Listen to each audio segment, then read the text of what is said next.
ನೋಡ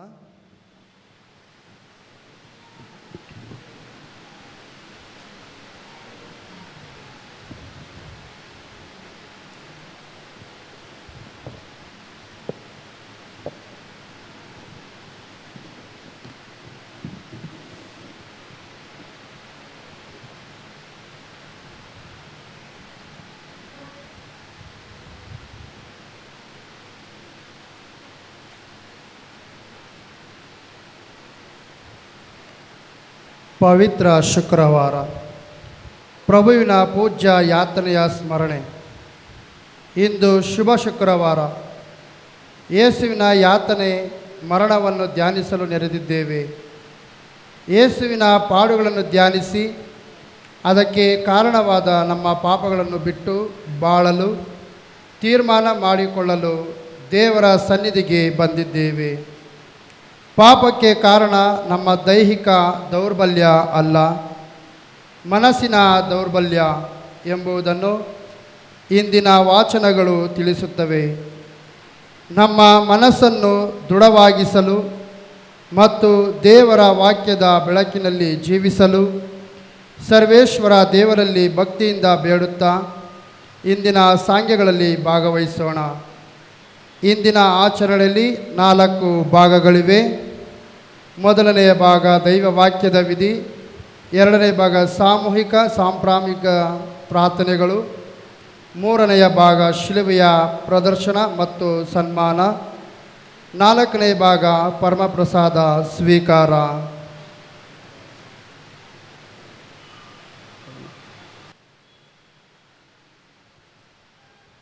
ಎಲ್ಲರೂ ಮೊಣಕಾಲೂರೋಣ.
ಪ್ರಾರ್ಥಿಸೋಣ. ಪ್ರಭು, ನಿಮ್ಮ ಪುತ್ರ ಕ್ರಿಸ್ತರು ತಮ್ಮ ರಕ್ತವನ್ನು ಧಾರೆ ಎರೆಯುವುದರ ಮೂಲಕ ಪಾಸ್ಕ ಪರಮ ರಹಸ್ಯವನ್ನು ಸ್ಥಾಪಿಸಿದರು. ನಿಮ್ಮ ದಯೆಯನ್ನು ಸ್ಮರಿಸಿಕೊಂಡು ಶಾಶ್ವತ ಸಂರಕ್ಷಣೆಯಿಂದ ನಿಮ್ಮ ಭಕ್ತರನ್ನು ಪಾವನಗೊಳಿಸಿರಿ. ಯುಗ ಯುಗಾಂತರಕ್ಕೂ ಜೀವಿಸಿ ಆಳುವ ನಿಮ್ಮನ್ನು ಪ್ರಾರ್ಥಿಸುತ್ತೇವೆ.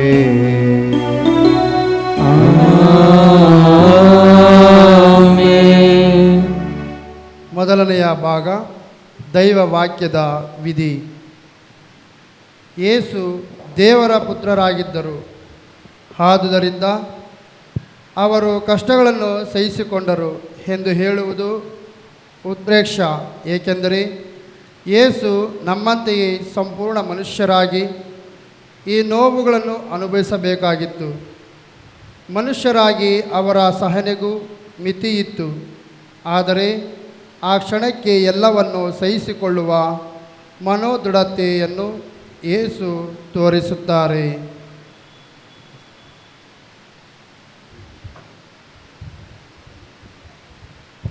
ಪ್ರವಾದಿ ಯೆಶಾಯನ ಗ್ರಂಥದಿಂದ ಇಂದಿನ ಮೊದಲನೆಯ ವಾಚನ. ನನ್ನ ದಾಸನಿದು ಕೃತಾರ್ಥ ಆಗುವನಾಥ ಮಹಿಮಾನ್ವಿತ, ಏರುವನು ಉನ್ನತ ಪದವಿಗಾತ. ಆತನ ಮುಖ ನರಮಾನವರ ಮುಖಕ್ಕಿಂತ, ಆತನ ರೂಪ ನರಪುತ್ರರ ರೂಪಕ್ಕಿಂತ ವಿಕಾರಗೊಂಡಿದೆ ನಿಜ. ಆದರೆ ಹಲವರು ನೋಡಿ ಆದರೂ ಚಕಿತ. ಅಂತೆಯೇ ರಾಷ್ಟ್ರಗಳು ಚಕಿತವಾಗುವವು, ಅಚ್ಚರಿಗೊಂಡು ಬಾಯಿ ಮುಚ್ಚಿಕೊಳ್ಳುವರು ಅರಸರು ಆತನನ್ನು ಕಂಡು. ಏಕೇನೆ ನೋಡುವರವರು ಅಪೂರ್ವ ಸಂಗತಿಯೊಂದನ್ನು, ಗ್ರಹಿಸಿಕೊಳ್ಳುವರವರು ಎಂದು ಕೇಳಿದ ವಿಷಯವನ್ನು, ನಂಬುವರಾರು ನಾವು ಕೇಳಿದ ಸಂಗತಿಯನ್ನು, ಗುರುತಿಸುವರಾರು ಸರ್ವೇಶ್ವರನ ಶಕ್ತಿಯನ್ನು. ಸರ್ವೇಶ್ವರನ ಮುಂದೆ ಬೆಳೆದನಾತ ಸಸಿಯಂತೆ, ಒಣ ನೆಲದೊಳಗೆ ಇಳಿಯುವ ಬೇರಿನಂತೆ. ಆತನಲ್ಲಿ ಅಂದಚಂದಗಳಾವುವೂ ಇರಲಿಲ್ಲ, ನೋಡಲು ಲಕ್ಷಣವಾದವು ಏನೂ ಕಾಣಲಿಲ್ಲ. ಧಿಕ್ಕರಿಸಲ್ಪಟ್ಟವನು, ಮನುಜರಿಂದ ತಿರಸ್ಕೃತನು, ದುಃಖಕ್ರಾಂತನು, ಕಷ್ಟ ಸಂಕಟ ಅನುಭವಿಸಿದವನು, ನೋಡಿದವರು ಮುಖ ತಿರುಗಿಸುವಷ್ಟು ನಿಂದಕನು. ನಾವು ಲಕ್ಷ್ಯಕ್ಕೂ ತೆಗೆದುಕೊಳ್ಳಲಿಲ್ಲ ಆತನನ್ನು. ನಿಜವಾಗಿ ವಹಿಸಿಕೊಂಡನಾತ ನಮ್ಮ ಬಾಧೆಗಳನ್ನು, ಹೊರೆಯಂತೆ ಹೊತ್ತನಾತ ನಮ್ಮ ಕಷ್ಟ ಸಂಕಟಗಳನ್ನು. ನಾವು ಭಾವಿಸಿದಾದರೂ ಏನು? ಆತ ದೇವರಿಂದ ಬಾಧಿತನೆಂದು ದಂಡನೆಗೆ ಗುರಿಯಾದವನು, ತಿರಸ್ಕೃತನಾದವನೆಂದು ಗಾಯಗೊಂಡನಾತ ನಮ್ಮ ಪಾಪಗಳ ನಿಮಿತ್ತ, ಜರ್ಜರಿತನಾದ ನಮ್ಮ ದ್ರೋಹಗಳ ದೆಸೆಯಿಂದ, ಶಿಕ್ಷೆಗೊಳಗಾದ ನಮ್ಮ ರಕ್ಷೆಗಾಗಿ, ಪೆಟ್ಟು ತಿಂದ ನಮ್ಮ ಸ್ವಸ್ಥತೆಗಾಗಿ. ತೊಳಲುತ್ತಿದ್ದೆವು ನಾವೆಲ್ಲರೂ ದಾರಿ ತಪ್ಪಿದ ಕುರಿಗಳಂತೆ, ಹಿಡಿಯುತ್ತಿದ್ದನು ಪ್ರತಿಯೊಬ್ಬನು ತನ್ನ ತನ್ನ ದಾರಿಯನ್ನೇ. ನಮ್ಮೆಲ್ಲರ ದೋಷವನ್ನು ಸರ್ವೇಶ್ವರ ಹಾಕಿದ ಆತನ ಮೇಲೆ, ಬಾಧೆಗಳಿಗೊಳಗಾದ, ಹಿಂಸೆ ಸಹಿಸಿದ ಆತ ಬಾಯಿ ತೆರೆಯದೆ, ಹೌದು ಬಾಯಿ ತೆರೆಯದಿದ್ದ ಬಲಿಗೊಯ್ದ ಕುರಿಮರಿಯಂತೆ, ತುಪಟ ಕತ್ತರಿಸುವವನ ಮುಂದಿರುವ ಮೂಕ ಕುರಿಮರಿಯಂತೆ ಎಳೆದೊಯ್ದರು ಬಂಧನದಿಂದ, ನ್ಯಾಯಸ್ಥಾನದಿಂದ, ಹೌದು ದೂರ ಮಾಡಿದರು ಆತನನ್ನು ಜೀವಲೋಕದಿಂದ. ವಧೆಯಾದನಾತ ನಮ್ಮ ಜನರ ಪಾಪದ ದೆಸೆಯಿಂದ, ಆದರೂ ಸಮಕಾಲೀನವರಾರು ಮರುಗಲಿಲ್ಲ ಕನಿಕರದಿಂದ. ಮಾಡಲಿಲ್ಲ ಆತ ಯಾವ ಪಾಪಕೃತ್ಯ, ಅವನ ಬಾಯಲ್ಲಿರಲಿಲ್ಲ ವಂಚನೆಯ ವಾಕ್ಯ. ಹುಣಿದರಾತನನ್ನು ಸತ್ತ ಮೇಲೆ ದುರುಳರ ಹಾಗೂ ದುಷ್ಕರ್ಮಿಗಳ ನಡುವೆ, ಸರ್ವೇಶ್ವರನ ಚಿತ್ತದಂತೆ ಜರ್ಜರಿತನಾದ ಹಿಂಸೆ ಬಾಧೆಗಳಿಂದ, ಪಾಪ ಪ್ರಾಯಶ್ಚಿತಕ್ಕಾಗಿ ತನ್ನ ಪ್ರಾಣವನ್ನೇ ಸಮರ್ಪಿಸಿದ. ಈ ಪರಿ ಕಾಣುವನು ತನ್ನ ಸಿರಿ ಸಂತಾನವನು, ಪಡೆಯುವನು ಚಿರಜೀವವನು, ತಾನೇ ನೆರವೇರಿಸುವನು ಸರ್ವೇಶ್ವರನ ಸಂಕಲ್ಪವನು. ತೃಪ್ತನಾಗುವನಾತ ಕಂಡು ತನ್ನ ಪ್ರಾಣಯಾತನೆಯ ಫಲವನ್ನು, ಸಜ್ಜನನಾದ ಆ ನನ್ನ ದಾಸ ತರುವನು ಸನ್ಮಾರ್ಗಕ್ಕೆ ಬಹು ಜನರನು. ತಾನೇ ಹೊತ್ತುಕೊಳ್ಳುವನು ಅವರ ಅಪರಾಧಗಳ ಹೊರೆಯನು. ಎಂತಲೇ ನೀಡುವೆ ಇವನಿಗೆ ಪಾಲನ್ನು ದೊಡ್ಡವರ ಸಂಗಡ, ಹಂಚಿಕೊಳ್ಳುವನು ಸುರೆಯನ್ನು ಬಲಿಷ್ಠರ ಸಂಗಡ. ಏಕೇನೆ ಪ್ರಾಣವನ್ನೇ ದಾರೆ ಎರೆದು ಮರಣ ಹೊಂದಿದ, ದ್ರೋಹಿಗಳೊಂದಿಗೆ ತನ್ನನ್ನೇ ಒಂದಾಗಿ ಎಣಿಸಿಕೊಂಡ. ಅನೇಕರ ಪಾಪವನ್ನು ಹೊತ್ತು ಅವರಿಗಾಗಿ ಪ್ರಾರ್ಥಿಸಿದ. ಪ್ರಭುವಿನ ವಾಕ್ಯವಿದು. ದೇವರಿಗೆ ಕೃತಜ್ಞತೆ ಸಲ್ಲಲಿ. ರಕ್ಷಕರು ಮಡಿದರು ಎಂದು ಎಂಥ ಘೋರ ಮೌನವಿಂದು, ಲೋಕದ ರಕ್ಷಕರು ಮಡಿದರು ಎಂದು. ಓ ಮನುಜ ನೀ ನೋಡು, ಓ ಮನುಜ ನೀ ನೋಡು, ಶಿಲುಬೆಯ ಮೇಲೆ ಪ್ರಭುವಿನ ಪಾಡು, ಈ ಕಮ್ಮ ತಪ್ಪಿಗಾಗಿ ಸಹಿಸಿದರು ನಮ್ಮೆಲ್ಲರ ರಕ್ಷಣೆಗಾಗಿ. ಎಂಥ ಘೋರ ಮೌನವಿಂದು, ಲೋಕದ ರಕ್ಷಕರು ಮಡಿದರು ಎಂದು. ಎಂಥ ಘೋರ ಮೌನವಿಂದು, ಲೋಕದ ರಕ್ಷಕರು ಮಡಿದರು ಎಂದು.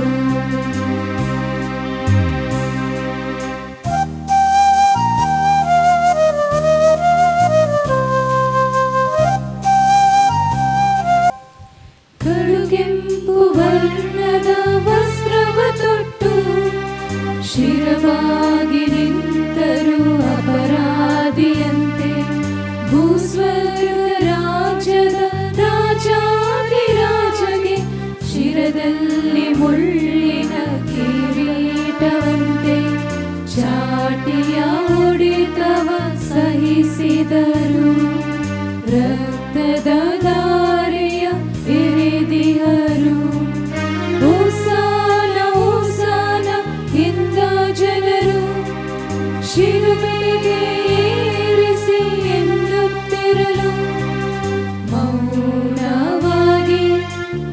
ನಿಂತರು, ಮನದಲ್ಲಿ ಬಹಳ ನೊಂದುಕೊಂಡರು.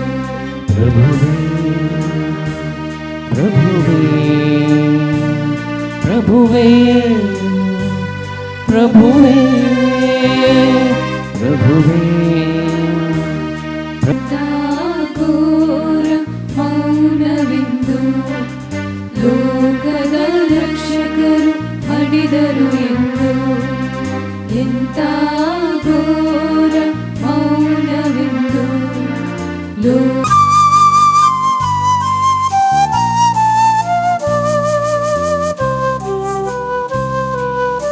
ಯೇಸು ಬೀಳುತ್ತ ಏಳುತ್ತ ಕಲ್ವಾರಿಯ ಕಡೆಗೆ, ತೊಟ್ಟಿಯ ಬಟ್ಟೆಗೆ ಚೀಟು ಹಾಕಲು ಕ್ಷಮಿಸಿದರು. ಶಿಷ್ಯರೇ ತಾಯಿಯ ಒಪ್ಪಿಸಿದರು. ದಾಹವೆಂದು ಹುಳಿರಸ ಕುಡಿದು ಎಲ್ಲವೂ ನೆರವೇರಿತು ಎಂದು ನುಡಿದು. ಪ್ರಭುವೇ ಪ್ರಭುವೇ ಪ್ರಭುವೇ ಪ್ರಭುವೇ ಪ್ರಭುವೇ ಪ್ರಭುವೇ ಪ್ರಭುವೇ ಪ್ರಭುವೇ ಲೋಕದ ರಕ್ಷಕರು ಮಡಿದರು ಎಂದು.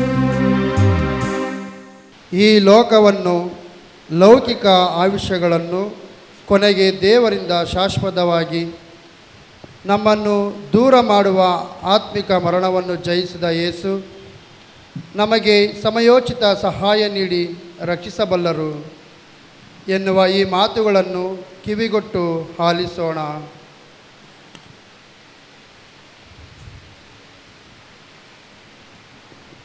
ಇಬ್ರಿಯರಿಗೆ ಬರೆದ ಪತ್ರದಿಂದ ಇಂದಿನ 2ನೇ ವಾಚನ. ಸ್ವರ್ಗಲೋಕಕ್ಕೆ ಏರಿ ಹೋದ ದೇವರ ಪುತ್ರನಾದ ಯೇಸುವೆ, ನಮಗೆ ಶ್ರೇಷ್ಠ ಹಾಗೂ ಪ್ರಧಾನ ಯಾಜಕ ಆಗಿರುವುದರಿಂದ ನಾವು ನಿಷೇಧಿಸುವ ವಿಶ್ವಾಸದಲ್ಲಿ ಸುದೃಢರಾಗಿರೋಣ. ಈ ಪ್ರಧಾನ ಯಾಜಕ ನಮ್ಮ ದೌರ್ಬಲ್ಯಗಳನ್ನು ಕಂಡು ಅನುಕಂಪ ತೋರದೆ ಇರುವವರಲ್ಲ. ಅವರು ನಮ್ಮಂತೆಯೇ ಇದ್ದುಕೊಂಡು ಎಲ್ಲ ವಿಷಯಗಳಲ್ಲೂ ಶೋಧನೆ ಸಂಕಟಗಳನ್ನು ಅನುಭವಿಸಿದರು, ಆದರೆ ಪಾಪವನ್ನು ಮಾತ್ರ ಮಾಡಲಿಲ್ಲ. ಆದ ಕಾರಣ ನಾವು ಸಮಯೋಚಿತ ಸಹಾಯವನ್ನು ಅವರ ಅನುಗ್ರಹದಿಂದ ಪಡೆಯಲು ಮತ್ತು ಅವರ ಕರುಣೆಯನ್ನು ಸವಿಯಲು ಧೈರ್ಯದಿಂದ ಅವರ ಕೃಪಾಸನವನ್ನು ಸಮೀಪಿಸೋಣ. ಕ್ರಿಸ್ತ ಯೇಸು ಈ ಭೂಲೋಕದಲ್ಲಿದ್ದಾಗ ತಮ್ಮನ್ನು ಮರಣದಿಂದ ಕಾಪಾಡಲು ಶಕ್ತರಾದ ದೇವರನ್ನು ಉಚ್ಚ ಸ್ವರದಿಂದ ಕೂಗುತ್ತಾ ಕಣ್ಣೀರಿಡುತ್ತಾ ವಿನಂತಿಸಿ ಪ್ರಾರ್ಥಿಸಿದರು. ಅವರ ಭಯಭಕ್ತಿಯನ್ನು ನೋಡಿ ದೇವರು ಅವರ ಮೊರೆಯನ್ನು ಆಲಿಸಿದರು. ಯೇಸು ದೇವರ ಪುತ್ರರಾಗಿದ್ದರೂ ಹಿಂಸೆ ಬಾಧೆಗಳನ್ನು ತಪ್ಪಿಸಿಕೊಳ್ಳದೆ ವಿಧೇಯತೆಯನ್ನು ಅನುಭವದಿಂದ ಅರಿತುಕೊಂಡರು. ಹೀಗೆ ಅವರು ಸ್ವತಃ ಪರಿಪೂರ್ಣರಾಗಿ ತಮಗೆ ವಿಧೇಯರಾಗುವ ಎಲ್ಲರಿಗೂ ಶಾಶ್ವತ ಜೀವೋದ್ಧಾರಕ್ಕೆ ಕಾರಣರಾದರು. ಪ್ರಭುವಿನ ವಾಕ್ಯವಿದು. ದೇವರಿಗೆ ಕೃತಜ್ಞತೆ ಸಲ್ಲಲಿ. ಕ್ರಿಸ್ತರ ಶಿಲುಬೆಯ ಮರಣವನ್ನು ಹೊಂದುವಷ್ಟು ವಿಧೇಯರಾದರು. ಆದುದರಿಂದ ದೇವರು ಅವರನ್ನು ಅತ್ಯುನ್ನತ ಸ್ಥಾನಕ್ಕೇರಿಸಿ ಎಲ್ಲ ಹೆಸರುಗಳಿಗಿಂತ ಶ್ರೇಷ್ಠವಾದ ಹೆಸರನ್ನು ಅವರಿಗೆ ದಯ ಪಾಲಿಸಿದ್ದಾರೆ. ಯೇಸುವಿನ ಮಗಾಗಿ ಪ್ರಾಣವನ್ನಿತ್ತರು. ಯೇಸು ನಮಗಾಗಿ ಪ್ರಾಣವನ್ನಿತ್ತರು.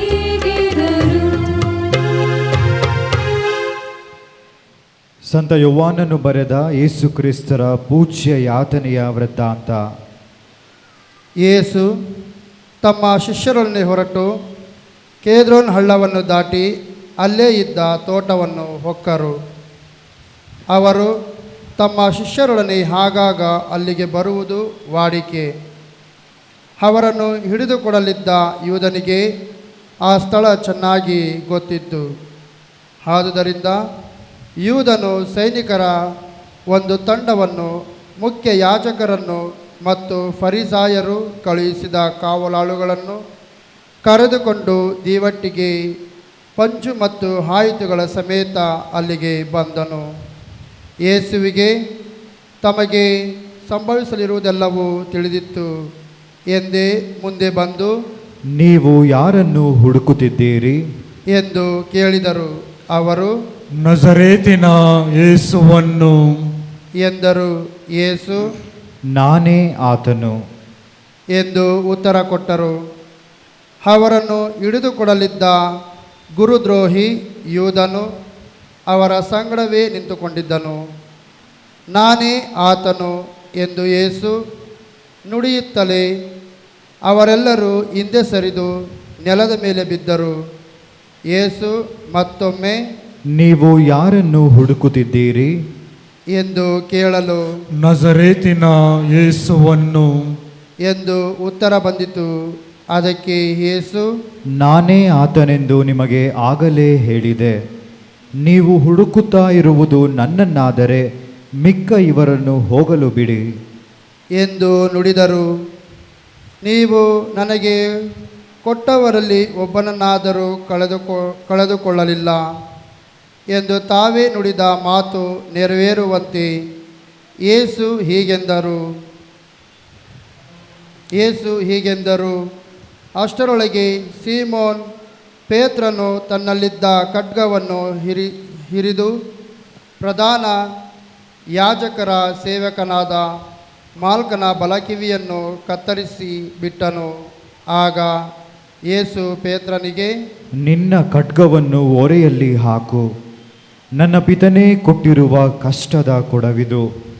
ಇದರಲ್ಲಿರುವುದನ್ನು ನಾನು ಕುಡಿಯದೆ ಹೋದರೆ ಹೇಗೆ ಎಂದು ನುಡಿದರು.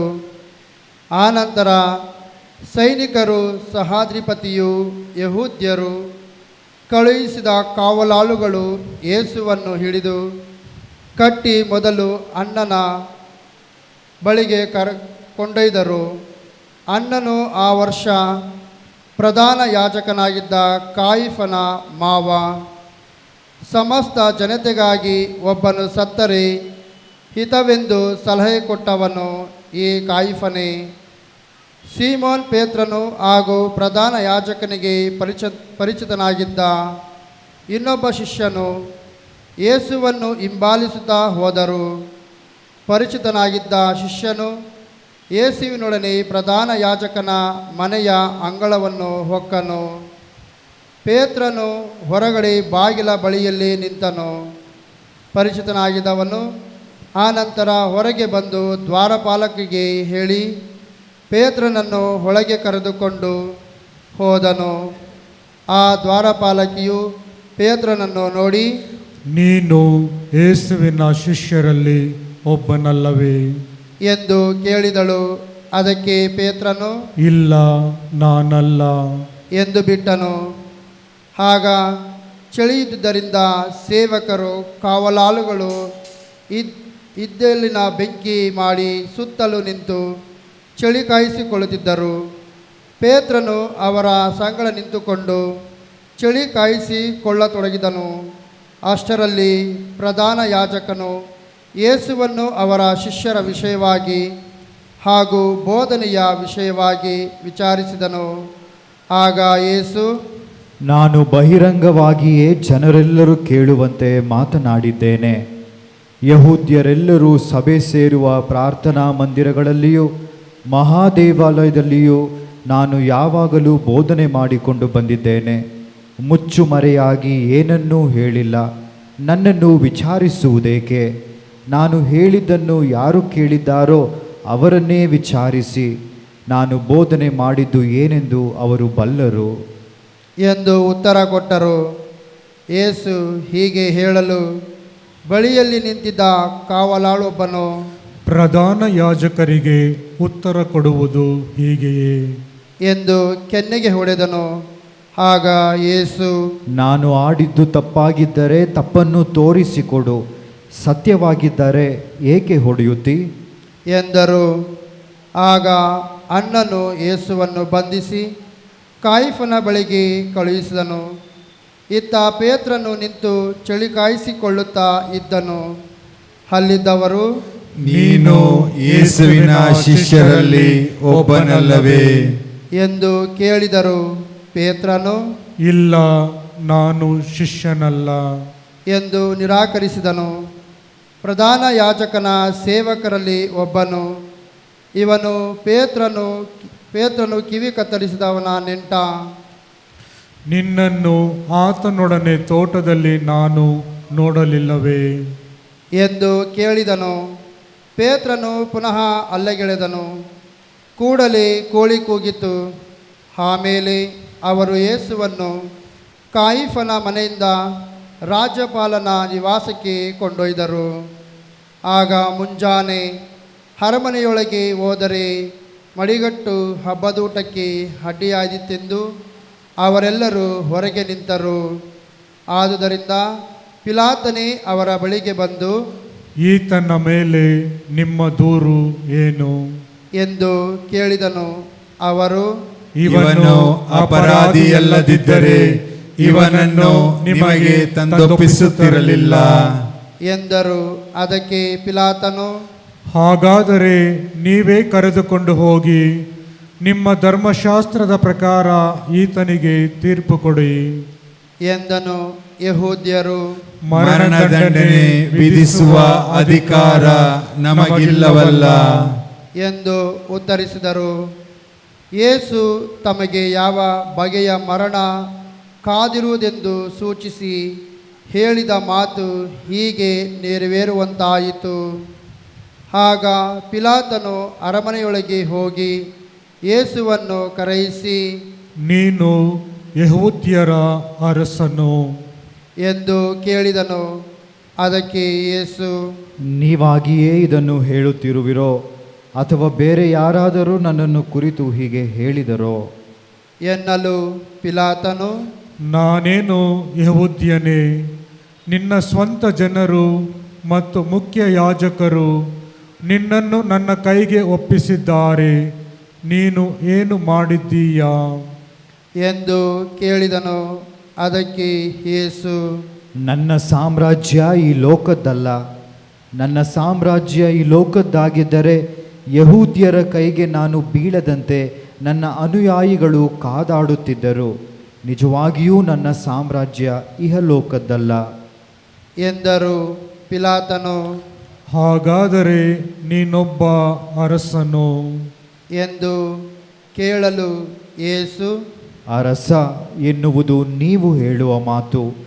ಸತ್ಯವನ್ನು ಕುರಿತು ಸಾಕ್ಷಿ ಹೇಳುವುದು ನನ್ನ ಕೆಲಸ. ಅದಕ್ಕಾಗಿಯೇ ನಾನು ಹುಟ್ಟಿದುದು, ಅದಕ್ಕಾಗಿಯೇ ನಾನು ಜಗತ್ತಿಗೆ ಬಂದುದು.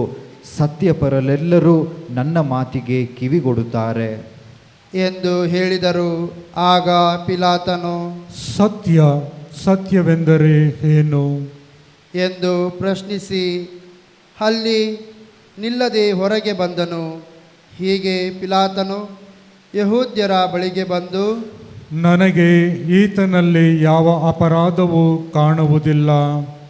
ಪಾಸ್ಕ ಹಬ್ಬದ ಸಂದರ್ಭದಲ್ಲಿ ಒಬ್ಬ ಸೆರೆಯಾಳನ್ನು ಬಿಡುಗಡೆ ಮಾಡುವ ಪದ್ಧತಿ ಇದೆಯಷ್ಟೇ.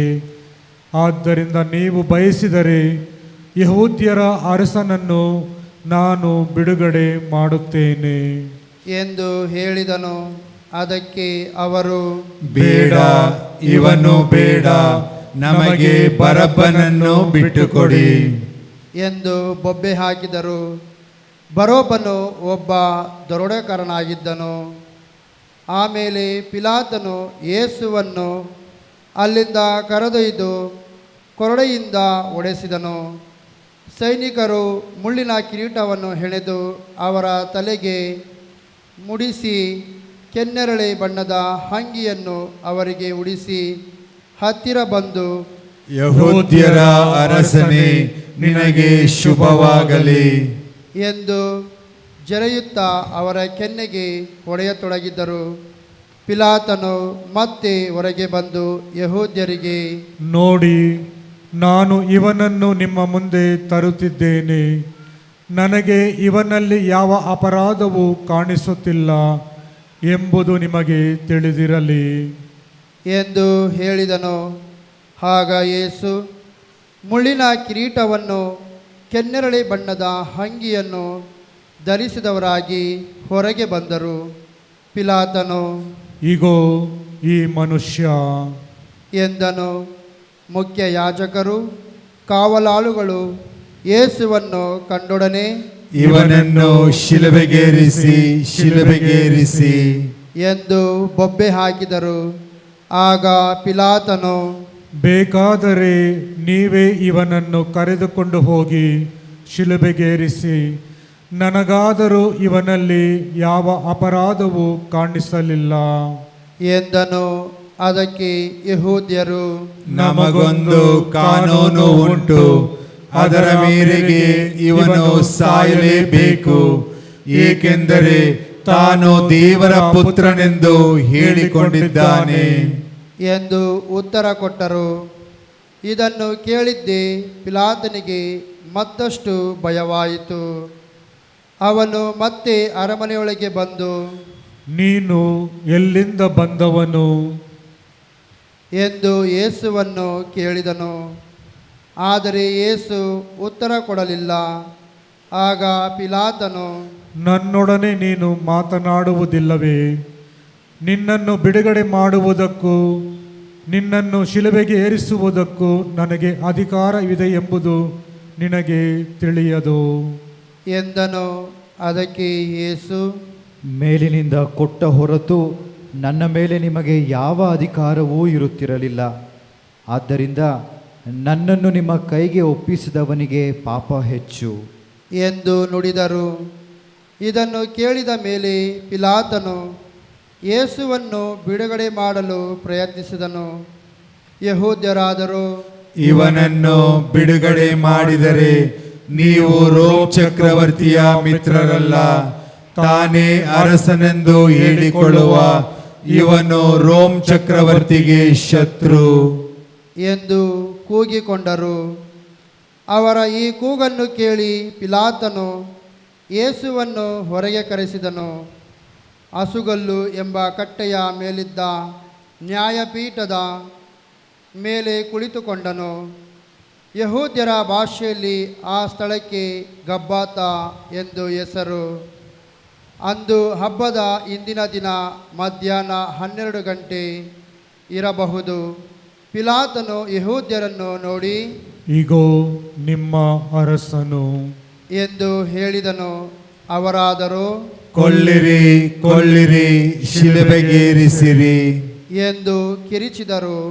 ಪಿಲಾತನು, ನಿಮ್ಮ ಅರಸನನ್ನು ಶಿಲುಬೆಗೆ ಏರಿಸಲೇ ಎಂದನು. ಅದಕ್ಕೆ ಮುಖ್ಯ ಯಾಜಕರು, ರೋಮ್ ಚಕ್ರವರ್ತಿಯ ಹೊರತು ನಮಗೆ ಬೇರೆ ಅರಸನಿಲ್ಲ ಎಂದು ಉತ್ತರ ಕೊಟ್ಟರು. ಕಡೆಗೆ ಪಿಲಾತನು ಯೇಸುವನ್ನು ಶಿಲುಬೆಗೇರಿಸುವುದಕ್ಕಾಗಿ ಅವರಿಗೆ ಒಪ್ಪಿಸಿಬಿಟ್ಟನು. ಅವರು ಯೇಸುವನ್ನು ತಮ್ಮ ವಶಕ್ಕೆ ತೆಗೆದುಕೊಂಡರು. ಯೇಸು ತಮ್ಮ ಶಿಲುಬೆಯನ್ನು ತಾವೇ ಹೊತ್ತುಕೊಂಡು ಕಪಾಲ ಎಂಬ ಸ್ಥಳಕ್ಕೆ ಹೋದರು. ಇದಕ್ಕೆ ಯಹೂದ್ಯರ ಭಾಷೆಯಲ್ಲಿ ಗೋಲ್ಗೊಥಾ ಎಂದು ಹೆಸರು. ಅಲ್ಲಿ ಯೇಸುವನ್ನು ಶಿಲುಬೆಗೇರಿಸಿದರು. ಅವರ ಅಕ್ಕಪಕ್ಕದಲ್ಲಿ ಇನ್ನಿಬ್ಬರನ್ನು ಶಿಲುಬೆಗೆ ಹಾಕಿಸಿದರು. ಪಿಲಾತನು ಒಂದು ಫಲಕದ ಮೇಲೆ ನಜರೇತಿನ ಯೇಸು ಯಹೂದ್ಯರ ಅರಸ ಎಂದು ಬರೆಸಿ ಶಿಲುಬೆಯ ಮೇಲುಗಡೆ ಇರಿಸಿದನು. ಯೇಸುವನ್ನು ಶಿಲುಬೆಗೇರಿಸಿದ ಸ್ಥಳವು ನಗರಕ್ಕೆ ಸಮೀಪದಲ್ಲೇ ಇದ್ದುದರಿಂದ ಹಲವು ಮಂದಿ ಯಹೂದ್ಯರ ಆ ಫಲಕವನ್ನು ಓದಿದರು. ಅದನ್ನು ಹಿಬ್ರಿಯ, ಲತೀನ್ ಮತ್ತು ಗ್ರೀಕ್ ಭಾಷೆಯಲ್ಲಿ ಬರೆಯಲಾಗಿತ್ತು. ಆದುದರಿಂದ ಯಹೂದ್ಯರ ಮುಖ್ಯ ಯಾಜಕರು ಪಿಲಾತನಿಗೆ, ಯಹೂದ್ಯರ ಅರಸ ಎಂದು ಬರೆಯುವುದು ಬೇಡ, ತಾನು ಯಹೂದ್ಯರ ಅರಸ ಎಂದು ಹೇಳಿಕೊಂಡವನನ್ನು ಎಂದು ಬರೆಯಿರಿ ಎಂದರು. ಅದಕ್ಕೆ ಪಿಲಾತನು, ನಾನು ಬರೆದದ್ದು ಬರೆದಾಯಿತು ಎಂದನು. ಯೇಸುವನ್ನು ಶಿಲುಬೆಗೇರಿಸಿದ ಬಳಿಕ ಸೈನಿಕರು ಯೇಸುವಿನ ಬಟ್ಟೆಗಳನ್ನು ತೆಗೆದುಕೊಂಡು ಒಬ್ಬೊಬ್ಬರಿಗೆ ಒಂದೊಂದು ಪಾಲಿನಂತೆ 4 ಪಾಲು ಮಾಡಿ ಹಂಚಿಕೊಂಡರು. ಅವರ ಒಳಹಂಗಿಯನ್ನಾದರೂ ಹೊಲಿಗೆ ಇಲ್ಲದೆ ಮೇಲಿಂದ ಕೆಳಗಿನವರೆಗೂ ಹೆಣೆದದಾಗಿತ್ತು. ಅದನ್ನು ತೆಗೆದುಕೊಂಡು ಅವರು ತಮ್ಮೊಳಗೆ, ಇದನ್ನು ಅರಿಯುವುದು ಬೇಡ, ಚೀಟು ಹಾಕಿ ಯಾರ ಪಾಲಿಗೆ ಬರುವುದು ನೋಡೋಣ ಎಂದು ಮಾತನಾಡಿಕೊಂಡು ಹಾಗೆಯೇ ಮಾಡಿದರು. ನನ್ನ ಬಟ್ಟೆಗಳನ್ನು ತಮ್ಮಲ್ಲಿ ಹಂಚಿಕೊಂಡರು, ನನ್ನ ಅಂಗಿಗಾಗಿ ಚೀಟು ಹಾಕಿದರು ಎಂಬ ಪವಿತ್ರ ಗ್ರಂಥದ ವಾಕ್ಯ ಹೀಗೆ ನೆರವೇರಿತು. ಯೇಸುವಿನ ತಾಯಿಯ ಸಹೋದರಿ ಕ್ಲೋಪನ ಹೆಂಡತಿ ಮರಿಯ ಮತ್ತು ಮಗ್ದಲದ ಮರಿಯ ಇವರು ಶಿಲುಬೆಯ ಬಳಿಯಲ್ಲಿ ನಿಂತಿದ್ದರು. ಯೇಸು ತಮ್ಮ ತಾಯಿಯನ್ನು ಆಕೆಯ ಪಕ್ಕದಲ್ಲಿ ನಿಂತಿದ್ದ ತಮ್ಮ ಆಪ್ತ ಶಿಷ್ಯನನ್ನು ನೋಡಿ, ಅಮ್ಮ, ಈಗೋ ನಿನ್ನ ಮಗ ಎಂದರು. ಆನಂತರ ತಮ್ಮ ಶಿಷ್ಯರನ್ನು ಕುರಿತು, ಈಗೋ ನಿನ್ನ ತಾಯಿ ಎಂದರು. ಅಂದಿನಿಂದ ಆ ಶಿಷ್ಯನು ಆಕೆಯನ್ನು ತನ್ನ ಮನೆಯಲ್ಲೇ ಇರಿಸಿಕೊಂಡನು.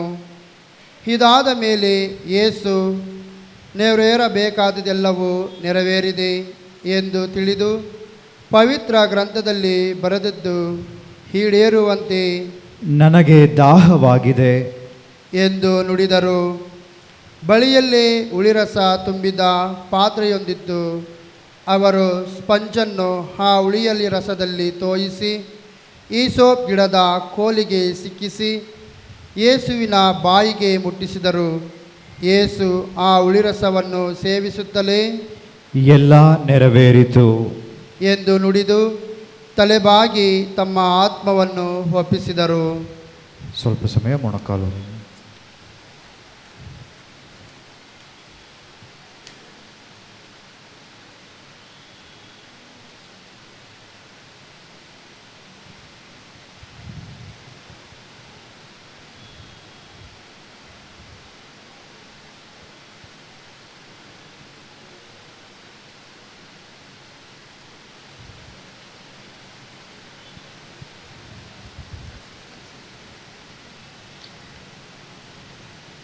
ಅಂದು ಪಾಸ್ಕ ಹಬ್ಬದ ಇಂದಿನ ದಿನ, ಮಾರನೆಯ ದಿನ ಸಬ್ಬತ್ ದಿನವು ದೊಡ್ಡ ಹಬ್ಬವೂ ಆಗಿತ್ತು.